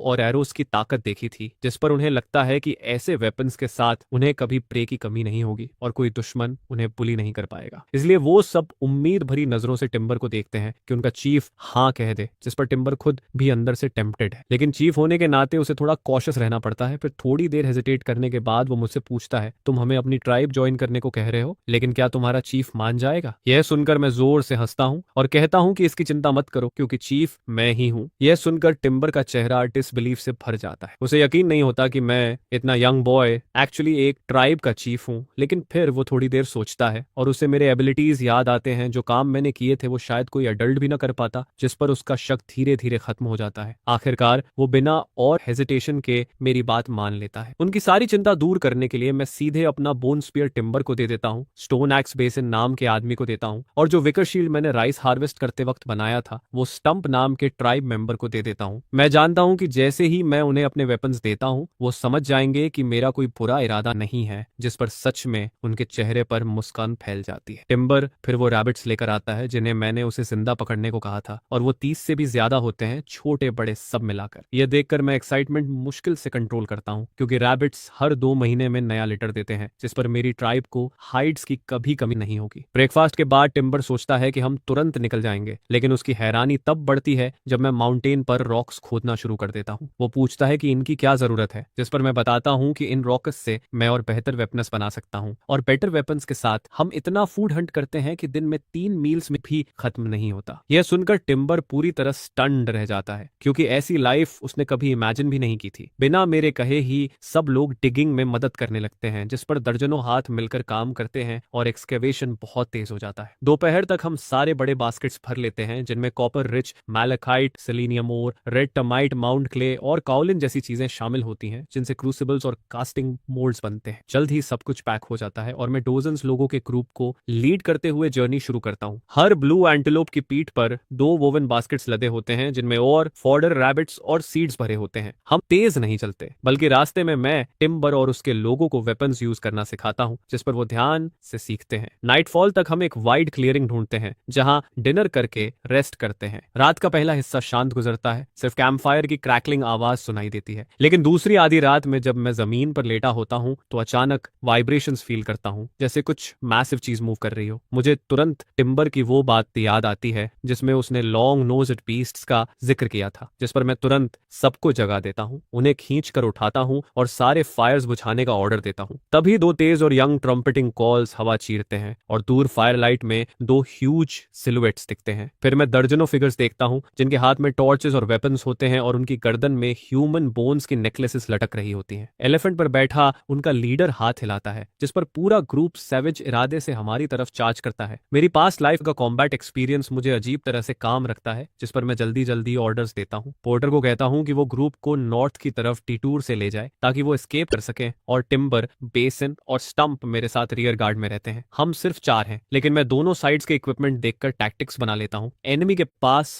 2 यंग मैमथ्स हैं, जो न ज्यादा फास्ट हैं न एजाइल, और उनके वेपन्स मोस्टली स्टोन एक्सेस और बोन स्पीयर्स होते हैं, जिन्हें वो शायद 50 से 60 मीटर्स तक फेंक सकते हैं। लेकिन मेरा बो 100 मीटर्स तक इफेक्टिव है, खासकर अनआर्मर्ड टारगेट्स पर, जिस पर मुझे कॉन्फिडेंस है कि डिस्टेंस बनाए रखकर मैं उन्हें थ्रो रेंज में आने से पहले गिरा देता हूँ। टिम्बर मैमथ पर आते एनिमी को देखकर नर्वस होता है, उसका हाथ स्पीयर पकड़ते हुए हल्का कांपता है, लेकिन मुझे काम देखकर वो खुद को स्टेडी करता है। मैं मन में डिस्टेंस काउंट करता हूँ, 200 मीटर, 150, 150 और फिर एरो रिलीज करता हूँ। पूश की आवाज के साथ लीड अटैकर सीधा गिर जाता है। मेरा एरो उसके चेस्ट को आर पार कर देता है, जिस पर बाकी एनिमीज एक पल के लिए फ्रीज हो जाते हैं। उसी हेजिटेशन में मैं 2 और एरोस छोड़ता हूँ और 2 और आदमी गिरते हैं। मैमथ पर बैठा कैप्टन मुझे देख लेता है और रोर करते हुए अपने लोगों को चार्ज करने का ऑर्डर देता है, साथ में स्टोन एक्सिस फेंकने को कहता है। मैं तुरंत टिम्बर को ट्री के पीछे खींच लेता हूँ। बेसन भी कवर लेता है, लेकिन स्टंप अलग तरीका अपनाता है। वो क्राउच होकर अपना विकर शील्ड एंगल करता है। थड थड थड की आवाज के साथ कई स्टोन एक्सिस और एक पोन स्पीयर शील्ड पर लगते हैं, लेकिन थिक विंड से बना शील्ड उसे बचा लेता है। हालांकि ऐसे बॉम्बार्डमेंट में वो ज्यादा हिट्स नहीं झेल पाएगा। बेसन जमीन पर गिरे स्टोन एक्सिस देखता है और 2 उठाकर वापस फेंक देता है, जिस पर पैक्ट फॉर्मेशन में 2 एनिमीज तुरंत गिरते हैं। टिम्बर भी पीछे नहीं रहता, वो बोन स्पीयर उठाकर फेंकता है और एक दुश्मन जमीन पर तिरछा पिंड होकर मर जाता है। मैं तुरंत रन करने को कहता हूं ताकि डिस्टेंस मेंटेन रहे और फाइट जारी रहे। यह साइकिल दोहराया जाता है और एनिमी फोर्स जो पहले 40 स्ट्रांग थी अब सिर्फ 7 रह जाती है, बाकी मारे गए या घायल पड़े हैं। अचानक मैं हॉल्ट का ऑर्डर देता हूं और हम करीब 80 मीटर्स दूर रुककर उनकी आंखों में देखते हैं।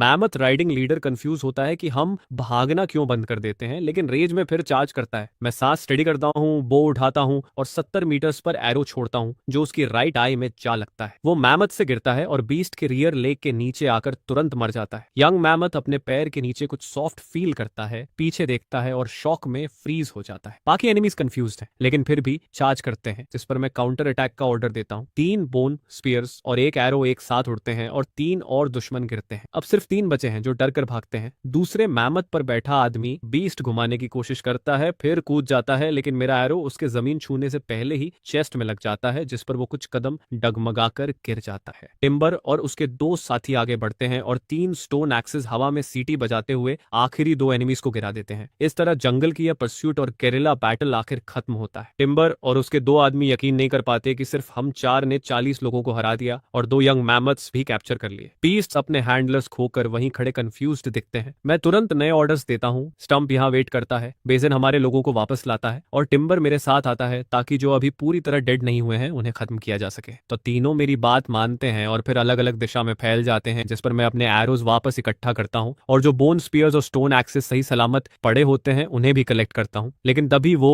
2 अनअटेंडेड मैमथ्स मेरे पीछे पीछे चलने लगते हैं और कभी कभी अपनी सूंड दूर से मेरी पीठ को हल्का सा धक्का देते हैं, जैसे वो मेरे साथ ही रहना चाहते हो। यह देखकर मैं जल्दी से उनकी सूंड हटाता हूँ और कहता हूँ, मेरे पीछे मत आओ, मैं तुम्हें खिला नहीं सकता हूँ। आखिर ये रियल मैमथ्स हैं जो बड़े होकर करीब 15 टन के हो जाते हैं, और ऐसे क्रिएचर्स रोज कितना खाते होंगे ये सोचकर ही मेरा दिमाग घूमने लगता है। तब मैं टिम्बर भौहें सिकोड़कर मुझे एक परेशान करने वाली बात बताता है कि इस रास्ते पर हमें सिर्फ 36 बॉडीज मिली हैं, जबकि कुल 40 थे, यानी 4 कम है। यह सुनकर मेरे अंदर एक अनईजी फीलिंग उठती है, लेकिन इतने बड़े शैडो फॉरेस्ट में अब और ढूंढना पॉसिबल नहीं है, जिस पर मुझे इसे यहीं छोड़ना पड़ता है। सुबह होते होते स्टंप और बेसन सबको वापस लेकर आते हैं, और जब हम सब बैठकर ब्रेकफास्ट करते हैं तो मैं टिम्बर से कहता हूं कि कैप्चर्ड स्टोन स्पीयर्स और एक्सेस सब में बांट दे। अब बच्चों को छोड़कर हर आदमी के पास सेल्फ डिफेंस के लिए वेपन होता है। ब्लू एंटेलोप्स और रैबिट्स अभी भी फॉडर खा रहे होते हैं, लेकिन अब 2 अनएक्सपेक्टेड जायंट्स भी आ गए हैं जो हमारा फूड मूच कर रहे हैं, जिस पर जो घास दो और मील्स चलती वो पल भर में खत्म हो जाती है। ये देखकर मेरा सिर दर्द करने लगता है और मैं मुट्ठी उठाकर इन फ्रीलोडर्स को भगाने वाला होता हूँ, लेकिन जैसे ही मैं हाथ उठाता हूँ एक यंग मैमथ मुझे इतनी बेचारी आंखों से देखता है कि जैसे रोने वाला हो। दूसरा तो अपनी सूंड से घास का गुच्छा पकड़कर मेरी तरफ बढ़ाता है, जैसे कह रहा हो, ये लो थोड़ा अच्छा स्टफ खा लो, बस हमें मत भगाओ। ये देखकर मैं मजबूरी में एक अजीब सी स्माइल देता हूँ और वो घास वापस उसके मुंह में ठूंस देता हूँ। फिर 2 और बंडल्स पकड़ाकर धीरे धीरे खाने को कहता हूँ। मैं इंतजार करता हूँ कि सब जल्दी से पैकअप करें और निकलें, और जब हम काफी दूर आ जाते हैं तो पीछे मुड़कर देखता हूँ कि दोनों मैमथ्स अभी भी घास खा रहे होते हैं, जिस पर मैं राहत की सांस लेता हूँ कि आखिर उनसे पीछा छूटा। ट्री हॉलो के लोग हमेशा शैडो फॉरेस्ट की गहराई में रहे थे, इसलिए उन्हें कभी पता नहीं चला कि बाहर का सनलिट वर्ल्ड इतना खूबसूरत भी होता है। पूरे रास्ते वो एक्साइटेड रहते हैं और जमीन पर फूड ढूंढते फेजेंट्स को चौंका देते हैं, जिस पर मैं कैजुअली एरो चलाकर उन्हें गिरा देता हूँ। शाम तक हमारे पास अच्छा खासा हॉल इकट्ठा हो जाता है। उधर लिटिल स्प्राउट अपनी माँ के साथ रिवर किनारे फिशिंग खत्म कर रहा होता है और बार बार नॉर्थ की तरफ देखता है, क्योंकि उसकी माँ ने बताया था कि मैं उसी दिशा में गया था। जब से मैं निकला हूँ वो हर दिन अपनी माँ के साथ यहाँ आकर मेरा इंतजार करता है। अचानक वो दूर ट्री लाइन से कुछ फिगर्स निकलते देखता है और अपनी शार्प आईज से सबसे आगे चल रहे आदमी को पहचान लेता है। वो उसका चीफ होता है। वो खुशी से उछल कर चिल्लाता है, मॉम, चीफ वापस आ गया। दूर से शोर सुनकर मैं भी हाथ हिलाता हूँ, लेकिन तभी रिवर के उस पार से 2 गूंजती हुई ट्रम्पेटिंग कॉल्स सुनाई देती हैं, जिस पर सबका ध्यान उधर चला जाता है। ये आवाज सुनते ही मेरे दिमाग में 1000 गालियां घूम जाती हैं, क्योंकि इतना चलने के बाद भी वो 2 मैमथ्स हमारा पीछा नहीं छोड़ते। मैं मन ही मन प्रार्थना करता हूँ, प्लीज इधर मत आना, लेकिन जिस चीज से मैं डरता हूँ वही होता है। स्प्लैश स्प्लैश की आवाज के साथ दोनों रिवर में कूदते हैं और आधे मिनट में ही मेरे सामने भीगे हुए खड़े हो जाते हैं, और वो भी चुप नहीं रहते। जैसे ही पास आते हैं अपनी सूंड से पानी खींचकर मुझ पर फेंक देते हैं, जिससे मैं पूरी तरह भीग जाता हूँ। मैसेज साफ होता है कि मुझे छोड़ने की सजा मिल रही है। मैं चेहरा पोंछते हुए कहता हूँ, अगर मेरी ट्राइब का खाना खाना है तो काम भी करना पड़ेगा, यहाँ कोई चैरिटी नहीं चलती। ये सुनकर दोनों मैमथ्स अपनी सूंड से मेरे सिर को हल्का सा थपथपाते हैं, जिसका मतलब मुझे समझ नहीं आता। फिशिंग ग्रुप की महिलाएं इन 2 जायंट बीस्ट्स को देखकर चौंकती हैं, लेकिन जब देखती हैं कि ये मुझसे फेमिलियर हैं तो उनके चेहरे पर एडमिरेशन आ जाती है। स्प्राउट सबसे पहले दौड़कर आता है और मेरे पैर से लिपट जाता है, जैसे उसे जायंट से कोई डर नहीं हो। मैं सबको बताता हूँ कि नए लोग अब हमारी ट्राइब का हिस्सा हैं, और फिर सबको केव की तरफ ले जाता हूँ। स्प्राउट को एक मैमथ की पीठ पर बैठा दिया जाता है और वो पूरे रास्ते गर्व से इधर उधर देखता है। रास्ते में ट्री हॉलो के लोग और फिशिंग ग्रुप एक दूसरे को ऑब्जर्व करते हैं। फिशिंग ग्रुप 18 ब्लू एंटेलोप्स को देखता है और टिम्बर के लोग रिवर स्टोन की औरतों के hair styles, leather boots, baskets में रखी फिश और उनके व्हाइट शाफ्ट स्पीयर्स को गौर से देखते हैं। वो व्हाइट शाफ्ट स्पीयर्स टिम्बर को सबसे ज्यादा पसंद आते हैं, और हर औरत के पास एक देखकर वो अंदर ही अंदर एक्साइटेड होता है कि अब वो रिवर स्टोन ट्राइब का हिस्सा है। जब मैं ट्री हॉलो के लोगों को रिवर स्टोन ट्राइब में लाता हूँ तो सब एक साथ चिल्लाते हैं, चीफ। यह देखकर नए लोग हैरान रह जाते हैं। सामने सुंदर जार्स और पॉट्स रखे होते हैं। केव के बाहर ढेर सारी फिश पड़ी होती है और एक ह्यूज थंडर बोर की कारकस रखी होती है, जिसमें दर्जन भर छेद होते हैं और जिसका वजन 1000 पाउंड से कम नहीं होता। यह देखकर मैं खुश होता हूँ, क्योंकि हंटिंग पार्टी ने स्पीयर्स सही से यूज करना सीख लिया है। टिम्बर अब रिवर स्टोन ट्राइब की ताकत पूरी तरह समझता है और उसे यकीन हो जाता है कि यहाँ कोई भूखा नहीं रहेगा। पास ही बच्चे ग्रास माउंटेन पर खड़े होकर नए 4 टांगों वाले बीस्ट्स को देख रहे होते हैं। वो घास उन्होंने पिछले दिनों में इकट्ठा की थी, और पाइल देखकर लगता है कि ब्लू एंटेलोप्स और दोनों मैमथ्स को पूरा विंटर खिला सकती है। मैं सबको बताता हूँ कि ये क्रीचर्स डोमेस्टिकेटेड हैं और आगे काम में मदद करेंगे। थोड़ा दूर ओपन एरिया में रेड ब्रिक्स का बड़ा ढेर लगा होता है, जिस पर फ्लिंट बताता है कि वो रोज 4 किलन्स जला रहा है। वो बच्चों के लिए एक टूल भी बनाता है और गर्व से मुझे दिखाता है। जब मैं देखता हूँ कि उसने सिंपल वुडन रेक बनाया है तो मैं सच में शॉक्ड हो जाता हूँ, क्योंकि उसमें इन्वेंटर बनने की पोटेंशियल दिखती है। मैं उसे प्रेज करता हूँ और कहता हूँ कि कल से ब्रिक्स बनाना रोककर नए ट्राइब मेंबर्स के लिए पॉटरी फायर करे। एल्डर एल्डरहॉर्न बताता है कि कुछ दिन पहले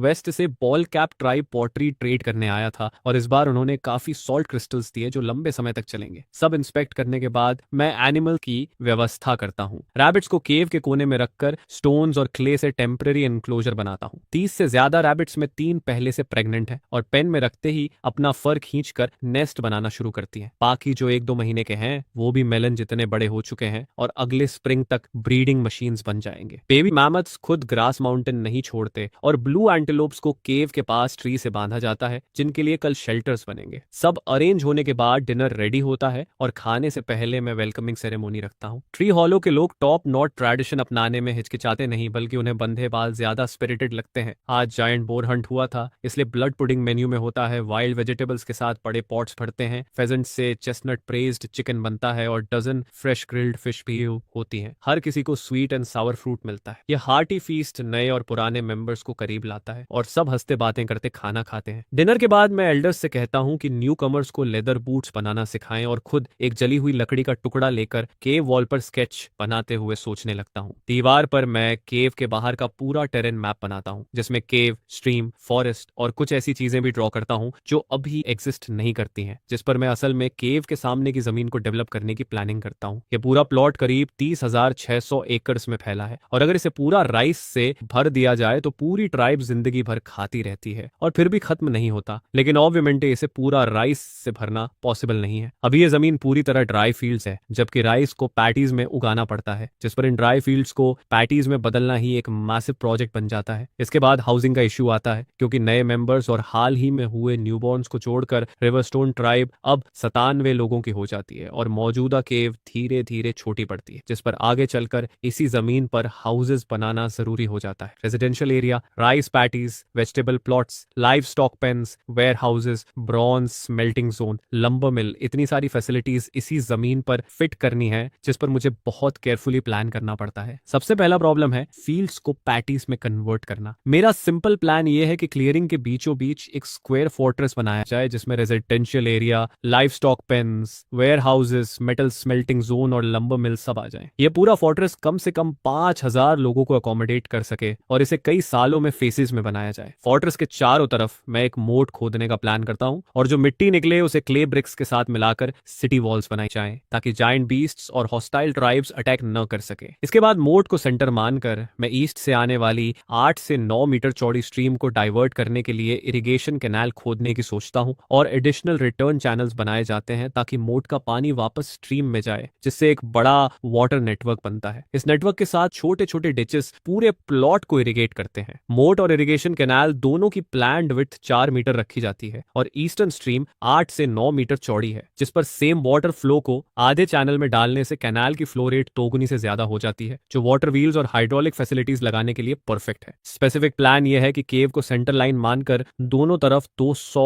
मीटर मेजर किए जाएं ताकि फोर्ट्रेस साइट तय हो। नेक्स्ट स्प्रिंग प्लांटिंग डिले न हो इसलिए फेज 1 में स्ट्रीम से मोट तक लगभग 700 मीटर लंबा वाटरवे खोदा जाता है और जो मिट्टी निकलती है उसे ब्रिक्स में फायर किया जाता है। फेज 2 में मॉट खुद खोदी जाती है, लेकिन वह अर्जेंट नहीं है क्योंकि केव अभी रहने लायक है। फेज 3 में सिटी वॉल्स को रैम किया जाता है जिनका डायमेंशन ट्रेपेजॉइड शेप में होता है, नीचे 4 मीटर चौड़ी, ऊपर 2 मीटर 5 मीटर ऊंची, 4 गेट्स के साथ और बाहर 4 मीटर वाइड मौत, जिस पर इस एरा में कोई ब्रीच नहीं कर सकता। फेज 4 में 700 मीटर रिटर्न चैनल खोदी जाती है जिसकी मिट्टी से छोटे ब्रिक्स बनते हैं जिनसे सिटी के अंदर हाउसेस और फैसिलिटीज बनती हैं। पूरा प्रोजेक्ट ज्यादा से ज्यादा 3 साल में पूरा होना चाहिए, नहीं तो केव सब अकोमोडेट नहीं कर पाएगी। अगली सुबह जैसे ही ट्राइब मेंबर्स बाहर आते हैं मैं काम असाइन करना शुरू करता हूँ। आज बहुत काम है इसलिए फूड गैदरिंग पूरी तरह रोक दी जाती है। न्यूकमर्स के पास अभी पोट्री नहीं है जिस पर फ्लिंट को सिरेमिक्स फायर करने का काम मिलता है। चिल्ड्रन ग्रास बंडलिंग जारी रखते हैं और उन्हें मेरे डेमोन्स्ट्रेशन के अनुसार बंडल्स बांधने होते हैं ताकि स्टोरेज और ट्रांसपोर्ट आसान हो। चर्प, स्किप, रीड और प्रुक बैक माउंटेन पर जाते हैं डेविल थॉर्न सैपलिंग्स काटने के लिए ताकि स्पीयर्स बन सके। विमेन को 2 टीम्स में डिवाइड किया जाता है। बड़ी ग्रुप वैली में साइजल हार्वेस्ट करने जाती है और पोर्टर 6 ब्लू एंटेलोप्स के साथ बड़े बास्केट्स लाद कर ट्रांसपोर्ट संभालता है। छोटी गैदरिंग ग्रुप फॉरेस्ट में वैक्स ट्रीज की बार्क स्क्रैप करती है क्योंकि वैक्स इंसेक्ट्स का सिक्रीशन ब्रॉन्ज मोल्ड्स कास्टिंग के लिए यूजफुल होता है। बाकी सभी मेन लॉगिंग पर लगाए जाते हैं। पहले लेग जितने मोटे ट्रीज काटे जाते हैं ताकि लाइव स्टॉक पेन्स बन सके, और ब्रांचेस को स्प्लिट करके फायरवुड बनाया जाता है जिसे मैं चारकोल बनाने के लिए यूज करता हूँ। कॉपर स्मेल्टिंग के लिए जितना ज्यादा हो उतना बेहतर है। ट्रांसपोर्ट ब्लू एंटेलोप्स संभालते हैं और जरूरत पड़ी तो बेबी मैमथ्स मदद करेंगे। ट्राइब मेंबर्स कंफ्यूज होते हैं क्योंकि उनके हिसाब से ऑटम फूड स्टोर करने का समय होता है, लेकिन मैं उन्हें समझाता हूँ कि हमारे पास नेक्स्ट स्प्रिंग तक काफी फूड है, खासकर फिश, और हाल में पकड़ी गई फिश के पेट में एग्स थे जिस पर अगर हम ऐसे ही फिशिंग करते रहे तो रिवर की फिश पॉपुलेशन घटेगी, इसलिए उन्हें रेस्ट देना जरूरी है। सबके जाने के बाद मैं अपना काम शुरू करता हूँ। पहले अवेलेबल फायरवुड से चारकोल बनाता हूँ, फिर कैलिन और शेल क्ले से क्रूसिबल्स और लेडल्स बनाता हूँ ताकि रिफाइनिंग और एलॉयज बना सकूं। इसके बाद रिफ्रैक्टरी क्ले से स्क्वायर मोल्ड्स बनाता हूँ जिनमें कॉपर और टिन चॉकलेट बार जैसे इनगोट्स में कास्ट होते हैं, और जरूरत के अनुसार कॉपर टिन रेशियो एडजस्ट करके अलग अलग टूल्स बनाए जाते हैं। चारकोल और मोल्ड्स रेडी होने के बाद मैं स्मेल्टिंग फर्नेस बनाना शुरू करता हूँ। ऑर्डिनरी क्ले को पॉटरी शार्ड्स और चॉप्ड ग्रास के साथ मिलाकर मड बनाता हूँ और सिलिंड्रिकल फर्नेसेस बनाता हूँ जो करीब 40 सेंटीमीटर डायमीटर के होते हैं। ऐसे 4 फर्नेसेस बनते हैं ताकि 7 फायर करने पर टाइम बचे। फिर पाइथन स्किन से सिंपल लेदर बेलोज बनाता हूँ। फ्लिंट क्यूरियस होता है कि मैं क्या नया बना रहा हूँ। सारी तैयारी पूरी होने पर दुनिया का पहला प्रिमिटिव स्मेल्टिंग इक्विपमेंट सेट तैयार हो जाता है और बस कल तक चारकोल रेडी होने और फर्नेसेस ड्राई होने का इंतजार रहता है। चर्प और स्किप पूरे दिन व्हाइट शाफ्ट्स लाते हैं जो स्पीयर्स के लिए परफेक्ट हैं, लेकिन लॉगिंग करने वाले एडल्ट्स थक कर चूर हो जाते हैं और पूरे दिन में 10 से भी कम ट्रीज काट पाते हैं जिस पर 3 स्टोन एक्सेस टूट जाते हैं। फिर भी मैं उन्हें कहता हूं कि कल भी जारी रखें, लेकिन जो बेस्ट काम करेगा उसे न्यू इक्विपमेंट मिलेगा। यह सुनकर सब कंफ्यूज हो जाते हैं क्योंकि उनके लिए स्टोन एक्सेस ही बेस्ट टूल्स थे। इससे बेहतर क्या हो सकता है, ये सोचकर उनकी क्यूरियोसिटी बढ़ती है। डिनर के बाद जब सब रिलैक्स करते हैं, मैं हार्थ के पास बैठकर वैक्स मेल्ट करता हूं और सॉलिड होने पर बोन नाइफ से अलग अलग टूल शेप्स कार्व करता हूं। फिर वैक्स मॉडल्स को क्ले में रैप करता हूं, एक छोटा ओपनिंग छोड़कर, और क्ले ड्राई होने के बाद फायर पर हीट करता हूं जिससे मेल्टेड वैक्स बाहर निकल जाता है और हॉलो कास्टिंग मोल्ड बनता है। मोल्ड की इनर वॉल पर वैक्स की थिन लेयर डिमोल्डिंग में हेल्प करती है। यह मेथड टीडियस है लेकिन प्रिसाइज है और मटेरियल वेस्ट नहीं होता और निकला वैक्स फिर रीयूज हो जाता है। अगली सुबह ट्राइब मेंबर्स ब्लू एंटेलोप्स को बाहर ले जाते हैं और मेरी लगातार समझाने के बाद अब वो समझते हैं कि वाइल्ड बीस्ट सिर्फ खाने के लिए नहीं, काम में भी मदद करते हैं। चर्प और उसके 3 साथी बेलोज ऑपरेट करने के लिए रुकते हैं। फ्लिंट की पॉटरी रेडी है और आज वो खास तौर पर मेरी हेल्प करता है क्योंकि मैं उसे कॉपर स्मेल्टिंग मेथड सिखाने वाला हूं ताकि फ्यूचर में वह apprentice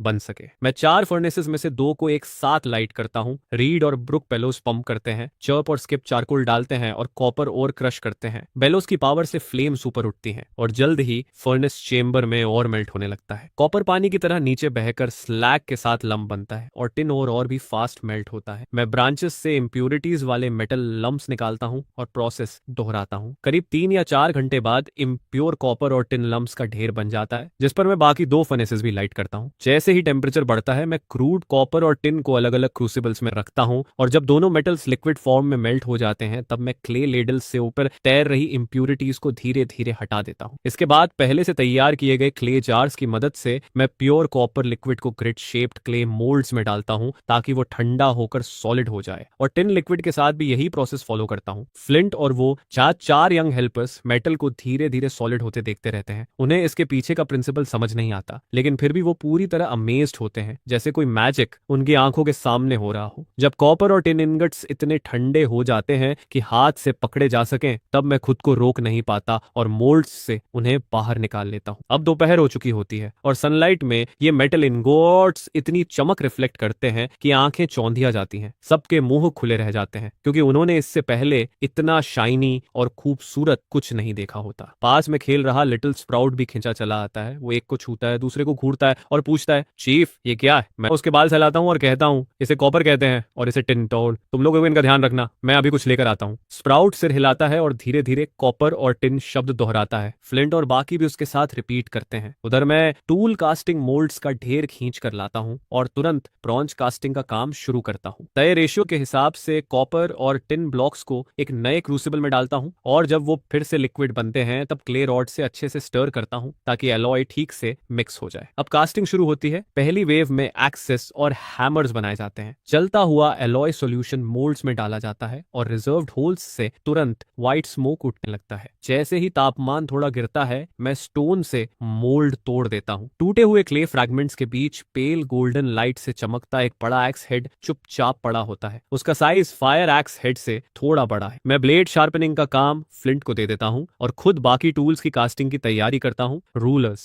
sauce, carving knifes, chisels, planes, hand drills और डायमंड शेप्ड स्पीयर हेड्स भी बनते हैं। शाम तक जब सारे ट्राइब मेंबर्स वापस आते हैं तो सारा काम रुक जाता है। गोल्डन एक्स हेड अब रेजर शार्प चमक के साथ रेडी है। हैंडल पर माउंट होते ही दुनिया की पहली ब्रॉन्ज एक्स तैयार हो जाती है। साथ ही 2 सॉस भी वुडन हैंडल्स के साथ रेडी हैं, एक सिंगल पर्सन के लिए और एक 2 लोगों के लिए। टिम्बर और उसके लोग उस गोल्डन एक्स को देखते ही उसके आसपास इकट्ठा हो जाते हैं, उनकी नजरें उससे हटती ही नहीं। तभी मैं मुस्कुराते हुए एक स्पीयर निकालता हूं जिसके ऊपर ब्रॉन्ज स्पीयर हेड लगा होता है। ट्राइब मेंबर्स की आंखें फैल जाती हैं, ये अभी भी स्पीयर ही है लेकिन कितना खूबसूरत है। फैंग और स्कार तो प्रैक्टिकली ड्रूल करने लगते हैं। वो पूछते हैं, चीफ क्या हमें भी ऐसा मिलेगा? मैं मुस्कुरा कर टिम्बर को कॉपर ओर का टुकड़ा देता हूं और कहता हूं, ये उसी तरह के रॉक से बना है, बस अभी हमारे पास ज्यादा नहीं है। ट्री हॉलो के लोग हैरान रह जाते हैं क्योंकि उन्होंने यही रॉक खुद खोदी थी लेकिन कभी इमेजिन नहीं किया था कि इससे इतने सुंदर वेपन्स बन सकते हैं। पोर्टर सीधा सा कहता है, अगर खत्म हो गया तो हम और खोद लेंगे, हमें जगह पता है। मैं सिर हिलाकर कहता हूं, ऐसे खोदना इनएफिशिएंट है, पहले हमें कुछ चीजें बनानी होंगी। इस विंटर के बाद हम बहुत सारा वापस लाएंगे, तब सबके पास ऐसा स्पीयर होगा। इसके बाद मैं उन्हें 100 यूज करना सिखाता हूँ। 2 लोग बड़े 100 को लॉक के सिरे पर आगे पीछे चलाते हैं और कुछ देर में एक गोल वुडन डिस्क अलग हो जाता है। सिंगल हैंडेड 100 से ब्रांचेस काटी जाती हैं और रिस्ट जितनी मोटी ब्रांच 1 मिनट में कट जाती है। मीटर लॉन्ग एक्स स्विंग करते वक्त पूरा बॉडी स्ट्रेंथ यूज करने देता है और अगर रिवरस्टोन ट्राइब का ऑक्स इसे यूज करे तो लेग थिक ट्री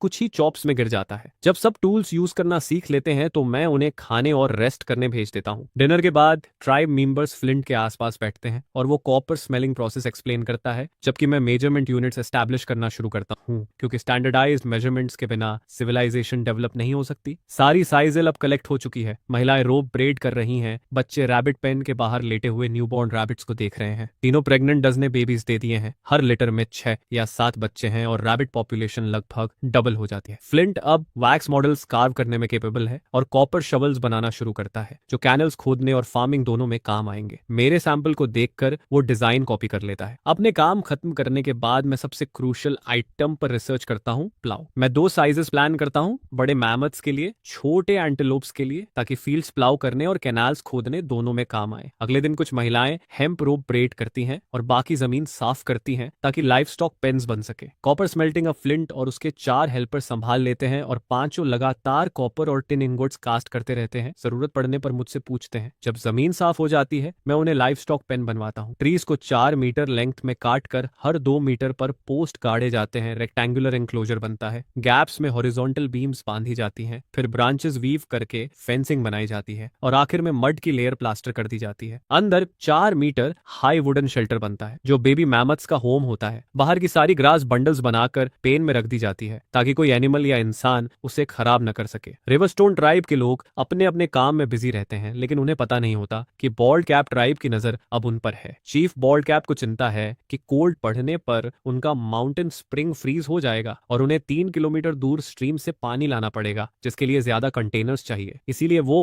पहले पॉटर ट्रेड करने आया था लेकिन मनचाहा नहीं मिला तो उसने फोर्स से लेने का प्लान बनाया। उसके हिसाब से रिवरस्टोन ट्राइब में 10 से कम एडल्ट मैन हैं जबकि उसके पास 15 हैं और उसने स्टोन टिप्ड स्पीयर्स भी बना लिए हैं। उसे लगता है हमें हराकर पॉटरी और फूड लेना आसान होगा। आज सुबह बॉल्ड कैप अपने सभी एडल्ट मैन के साथ हर एक के पास कई स्पीयर्स लिए रिवरस्टोन ट्राइब की तरफ मार्च करता है। उनका प्लान है हंटिंग पार्टी को एक ही अटैक में क्रश करना और सेटलमेंट से अच्छा हॉल लूटना। उधर रिच के कॉनिफरस फॉरेस्ट में टिम्बर, फैंग और बाकी लोग लॉगिंग में लगे हैं। 3 लार्ज एक्सेस और 2 लॉन्ग सॉस के साथ वो आधे घंटे में एक क्लीन लॉग तैयार कर लेते हैं। टोटल 10 लोग 3 ग्रुप्स में बंटे हैं, इसलिए हर आधे घंटे में 3 ट्रीज गिरते हैं। पोर्टर ट्रांसपोर्ट संभाल रहा होता है और एक एंटेलोप को पास में ग्रेज करा रहा होता है। तभी वैली के उस पार से स्पीयर लिए लोग दौड़ते नजर आते हैं। पोर्टर तुरंत चिल्लाता है और ब्लू एंटेलोप खींचकर भागता है। शोर सुनते ही सब काम छोड़कर वेपन्स पकड़ लेते हैं। बॉल्ड कैप पीछा करते हुए रिच तक पहुंचता है। हुश की आवाज के साथ पीछे के 2 एंटेलोप्स स्पीयर से गिरते हैं और बाकी 4 उन्हें घसीटते हुए ग्रास माउंटेन की तरफ भागते हैं। यह देखकर रिवरस्टोन के लोग स्टोन एक्सेस बेल्ट से निकालकर फेंकते हैं और 3 एनिमीज तुरंत गिरते हैं, 2 घायल होते हैं। अब सिर्फ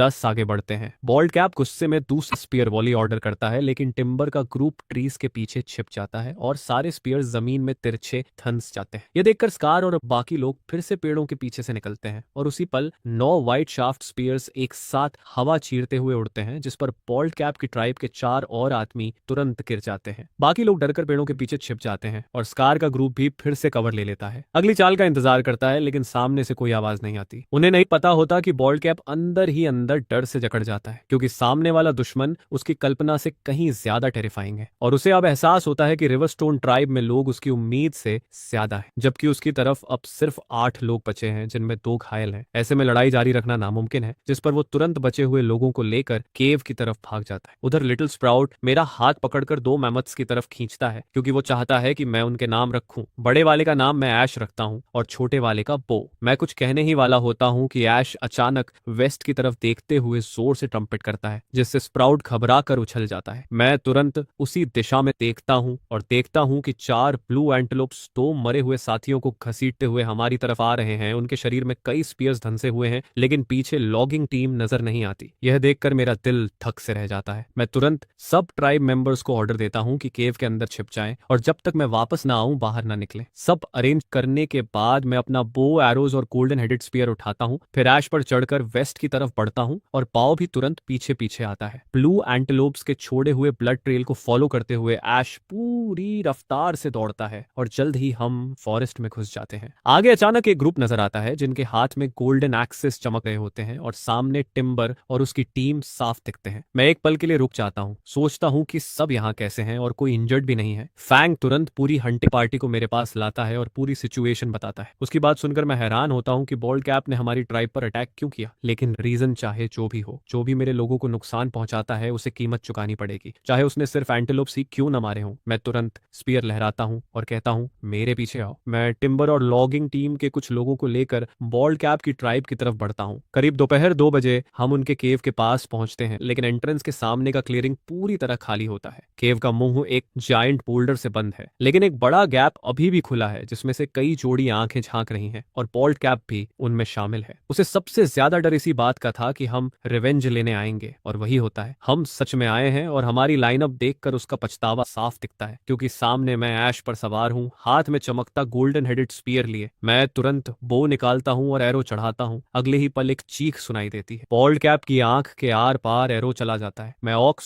स्टोन और सिक्स को इशारा करता हूँ कि बोल्डर हटाओ, तो तीनों आगे बढ़कर पूरी ताकत लगाते हैं, लेकिन बोल्डर मुश्किल से हिलता है। मैं गैप की तरफ बढ़ता हूँ और एक और एरो रेडी करता हूँ। बोल्डर के पीछे कई आदमी उसे थामे हुए होते हैं और जैसे ही एरो छूटता है 2 आदमी आर पार छिद जाते हैं। बाकी लोग डरकर पीछे हट जाते हैं और ऑक्स और बाकी 2 आखिरकार बोल्डर को हटा देते हैं। बोल्डर के पीछे पड़े 3 घायल शरीर दबकर खून से लथपथ हो जाते हैं और कुछ ही पलों में उनकी सांस खत्म हो जाती है। केव का मुंह अब पूरी तरह खुला है, अंदर पीली आग की रोशनी झिलमिलाती है। महिलाएं और बच्चे घास के ढेर में दुबके कांप रहे होते हैं। 5 एडल्ट मैन बचे हैं, जिनमें 3 स्पीयर्स पकड़े सामने खड़े हैं और 2 घायल पीछे पड़े कराह रहे हैं। मैं स्पीयर पकड़े अंदर बढ़ता हूँ और टिम्बर व बाकी लोग गोल्डन एक्सिस के साथ पीछे चलते हैं। तीनों आदमी हमारे सामने कांपते हुए कुछ बड़बड़ाते हैं, जैसे दया मांग रहे हों, लेकिन हाथ में वेपन लिए दया मांगना मुझे मंजूर नहीं। मैं स्पीयर घुमाकर उनके स्पीयर जमीन पर गिरा देता हूँ। तभी पीछे पड़ा एक घायल आदमी चुपके से पत्थर उठाता है, शायद आखिरी कोशिश करना चाहता है, लेकिन मैं तुरंत स्पीयर आगे बढ़ाता हूँ और उसका सीना आर पार हो जाता है। मैं गरज कर कहता हूँ, सब घुटनों पर बैठो, जो रेजिस्ट करेगा वो मरेगा। मेरी आंखें चमकती हैं और तुरंत सबके पैर जवाब दे देते हैं। वो घुटनों पर गिर जाते हैं। मैं टिम्बर से कहता हूँ कि उनका स्टोर्ड फूड इकट्ठा करो और बाहर ले जाओ। फिर मैं घुटनों पर बैठे लोगों की तरफ मुड़कर कहता हूँ, तुम्हारे चीफ ने पहले अटैक किया था, इसलिए मुझे ब्लेम मत करो। अगर वो नहीं करता तो मैं भी नहीं करता। मेरा इरादा इन्हें अब्सॉर्ब करने का है, इसलिए मैं सारा ब्लेम उनके चीफ पर डालता हूँ। लेकिन मुझे लगता है कि उनकी लॉयल्टी उतनी गहरी नहीं है। उन्हें चीफ की मौत से ज्यादा अपने फूड की चिंता है। महिलाएं टिम्बर की टीम को ड्राइड मीट ले जाते देख रोने लगती हैं और मुझसे गिड़गिड़ाती हैं। मैं ठंडे स्वर में कहता हूँ, अगर मेरी ट्राइब ज्वाइन करोगे तो एंडलेस फूड मिलेगा, विंटर में कोई फ्रीज नहीं होगा। जो ज्वाइन करना चाहता है वो अभी मेरे पीछे आ जाए। मेरी बात खत्म होते ही कुछ लोग तुरंत उठकर मेरे पीछे खड़े हो जाते हैं, फिर एक और, फिर तीसरा, और कुछ ही देर में सिर्फ एक बुरी तरह घायल आदमी वहीं पड़ा रह जाता है, जिसे देखकर लगता है वो बचेगा नहीं। मैं बाकी लोगों को लेकर बाहर आता हूँ और फेंक को केव जलाने का ऑर्डर देता हूँ। उसी दिन से बॉल्ड कैप और उसकी ट्राइब का अस्तित्व खत्म हो जाता है। रिवरस्टोन ट्राइब लौटने पर नए लोग आसानी से मिक्स हो जाते हैं, क्योंकि पहले भी कुछ लोग ट्रेड होकर यहाँ आए थे और फूड स्टोरेज सच में अबंडेंट है। इस बार लाया गया फूड जोड़कर 200 लोग आराम से पूरा विंटर निकाल सकते हैं। बस केव कैपेसिटी लिमिट तक पहुंच चुकी है, लेकिन विंटर आने वाला है और साथ सटकर रहना ज्यादा गर्म रखेगा। नए लोग ये देखकर चकित होते हैं कि रिवरस्टोन ट्राइब वाइल्ड बीस्ट भी पालती है, खासकर बो और ऐश जैसे जायंट क्रीचर्स। इससे उन्हें ट्राइब की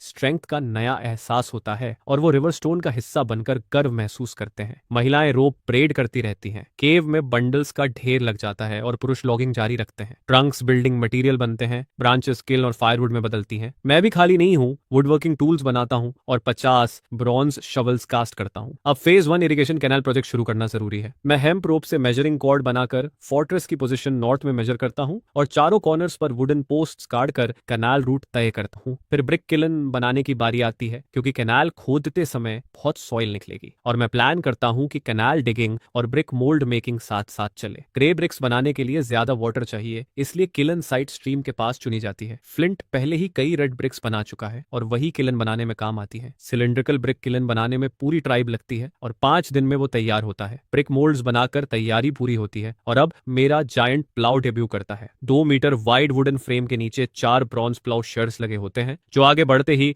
2 मीटर चौड़ा और 40 सेंटीमीटर गहरा हिस्सा पलट देते हैं। इस कॉन्ट्रैप्शन की पावर बो और ऐश है। दोनों जायंट प्लाउ साथ साथ आगे बढ़ते हैं और पूरा 4 मीटर वाइड कैनाल रूट पलट देते हैं। 1 घंटे से भी कम में वो 700 मीटर लंबा कैनाल 40 सेंटीमीटर गहराई तक प्लाउ कर देते हैं। यह देखकर मैं अंदर से बेहद एक्साइटेड हो जाता हूँ, क्योंकि जिस स्पीड से काम हो रहा है, शायद मेरा फोर्ट्रेस कंस्ट्रक्शन प्लान 3 साल भी ना ले। ब्रिक फायरिंग का प्लान मैं विंटर के लिए रखता हूँ, क्योंकि तब सबके पास फ्री टाइम होगा और किलन के पास काम करना ठंड में गर्म भी रखेगा, मतलब हैप्पी जॉब होगा। लेकिन अभी एक प्रॉब्लम है, जो ब्रिक मोल्ड्स हम बना रहे हैं वो रैम्ड अर्थ सिटी वॉल के लिए हैं, इसलिए हर ब्रिक बहुत बड़ा है। इससे क्ले मटेरियल और ब्रिक मोल्ड्स को ट्रांसपोर्ट करना बेहद टाइम कंज्यूमिंग हो जाता है। यह देखकर मैं तुरंत डिसाइड करता हूँ कि एक सिंपल व्हील बैरो बनाया जाए। नया प्रोजेक्ट शुरू हो रहा है तो हेल्पर्स ढूंढना जरूरी है। बाद में यही लोग ट्राइब के प्रोफेशनल कारपेंटर्स बन सकते हैं। रिवर स्टोन ट्राइब में सबसे टैलेंटेड कारपेंट्री में बेसन है। ट्री हॉलो ट्राइब में इसी ने हॉट कोल से वुडन स्टंप में बकेट जैसा हॉलो जलाकर बनाया था। दूसरा है ऑनेस्ट पोर्टर, जो ज्यादा बोलता नहीं लेकिन काम में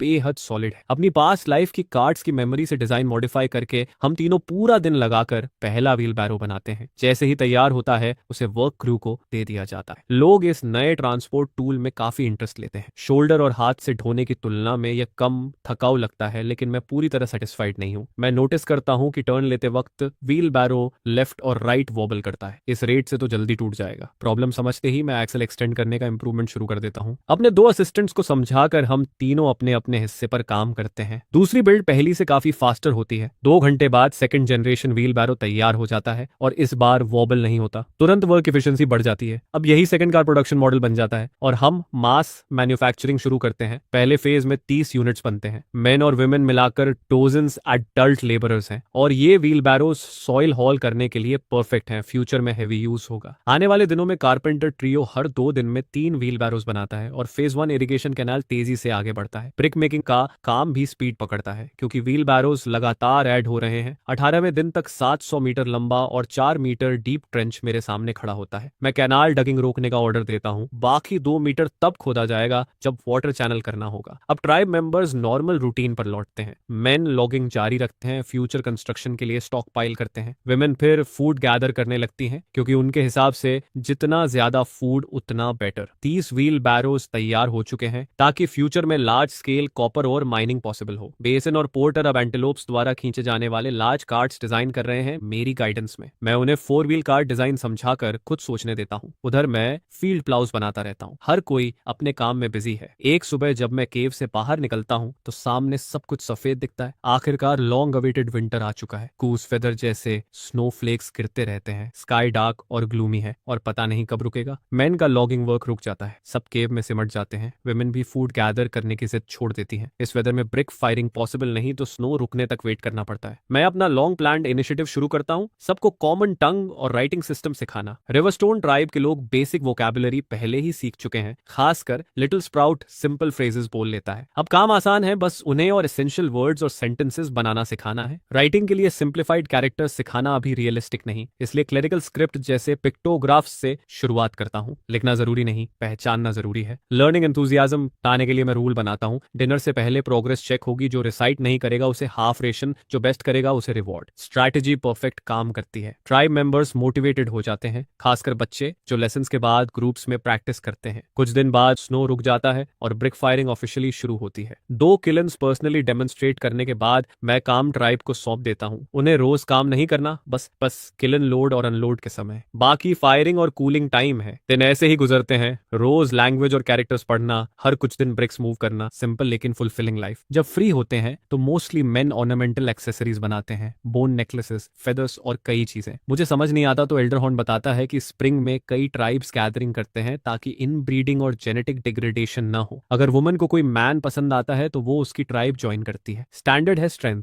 ट्राइब पावर और फूड अबंडेंस, और बोन ऑर्नामेंट से यह देखा जाता है। अगर किसी के पास लॉन्ग थाई बोन वेपन है तो समझो ट्राइब स्ट्रॉन्ग है। ये सुनकर मुझे इंस्पिरेशन मिलता है, लगता है मैं खुद कुछ मिस कर रहा हूँ। बोन नेकलेसेस में मेरी इंटरेस्ट नहीं है। मैं डिसाइड करता हूँ कि सॉलिड स्टाइल एक्सेसरीज बनाऊं। यूजुअली गोल्ड, सिल्वर, जेडे या लेदर से बनते हैं, लेकिन हमारे पास गोल्ड नहीं है तो मैं ओपन वर्क कॉपर से अपना क्राउन बनाता हूँ। टिम्बर के लिए टिन से सिल्वर कलर्ड सर्कल बनाता हूँ और वो खुश हो जाता है। बाकी एडल्ट मैन भी एनिमल, हाइट, वुड, बोन से सर्लेट्स बनाते हैं, हेयर पिन्स भी यूज करते हैं। अब रिवर स्टोन ट्राइब में नया रेगुलेशन है, चिल्ड्रन सिर्फ हेयर बाइंड या सिंपल सर्लेट पहनेंगे, हेयर पिन्स नहीं। एडल्ट मैन सर्लेट और हेयर पिन दोनों यूज करेंगे ताकि एडल्ट्स और माइनर्स अलग दिखें। विमेन भी सिर्फ पोनी टेल नहीं, एडल्ट विमेन वुडन कोम या हेयर पिन से हेयर पिन करेंगे। मेटल स्ट्रेटेजिक रिसोर्स है, इसलिए मेटल ऑर्नामेंट्स रिवॉर्ड के तौर पर मिलेंगे जो ट्राइब में कंट्रीब्यूट करेगा उसे। अब किसी के हेड देखकर उसकी आइडेंटिटी और कंट्रीब्यूशन समझ आ जाता है। स्प्राउट का सर्लेट खास है, कॉपर बकल पर क्लाउड पैटर्न्स हैं क्योंकि उसने कैरेक्टर्स सबसे फास्ट सीखे। वो मेटल एक्सेसरी पाने वाला पहला चाइल्ड है और बेहद खुश होता है। असल में ये ऑर्नामेंटल रिफॉर्म सिर्फ हायरार्की के लिए नहीं बल्कि ट्राइबल गैदरिंग के लिए है। मैं खुद मैच ढूंढने नहीं बल्कि अदर ट्राइब्स से मिलकर ट्रेड पॉसिबल देखना चाहता हूँ। पहले सॉल्ट बॉल्ड कैप ट्राइब से ट्रेड से आता था, लेकिन अब वो ट्राइब खत्म है। सॉल्ट माइन मिलने तक नए सेलर्स ढूंढने होंगे। रिवर स्टोन ट्राइब की पॉटरी वैल्यूएबल है। मैं सॉल्ट के अलावा पॉपुलेशन भी बाय करना चाहता हूँ। 200 से कम लोगों से नेचुरल रिप्रोडक्शन में फोर्ट्रेस भरने में लाइफ टाइम लग जाएगा, लेकिन हर ट्राइब रिवर स्टोन जैसा लकी नहीं जो फूड अबंडेंट हो और डेवलपमेंट प्लान सोच सके। ईस्ट में ब्लैक विस्कर ट्राइब है, करीब 150 लोगों का मीडियम साइज्ड ट्राइब। उनका मेजर डिफरेंस है फेथ। वो ब्लैक रैट को वर्शिप करते हैं और उनके पास शामन है जो डिवाइन मेट्रन ब्लैक विस्कर नाम की एल्डरली वुमन से कम्युनिकेट करती है। इस विंटर मेट्रन ब्लैक विस्कर दावा करती है कि उसे डिवाइन गाइडेंस मिला है। उसे चिंता है कि उनकी स्टोर्ड फूड नेक्स्ट स्प्रिंग तक नहीं चलेगी, जिस पर वो चीफ से कहती है कि हंटिंग पार्टी लेकर बाहर जाओ और नया फूड ढूंढो। इस तरह ब्लैक विस्कर ट्राइब का चीफ विस्कर 19 आदमियों को लेकर हंटिंग पर निकलता है। कुछ ही समय बाद उन्हें एक अजीब चीज दिखती है। उनके ट्राइब के वेस्ट वाले फॉरेस्ट एज के पास कभी कभी थिक ब्लैक स्मोक उठता दिखता है। यह साफ है कि यह इंसानों ने जानबूझकर जलाया है, लेकिन वेस्ट में लोग कब से बस गए। बहुत पहले वो वेस्टर्न फॉरेस्ट एज तक गए थे, लेकिन 8 या 9 मीटर चौड़ी रिवर पार नहीं कर पाए, इसलिए फिर कभी इतना दूर नहीं गए। अब स्मोक की लोकेशन देखकर साफ है कि यह रिवर के पास ही है। चीफ विस्कर तुरंत यह बात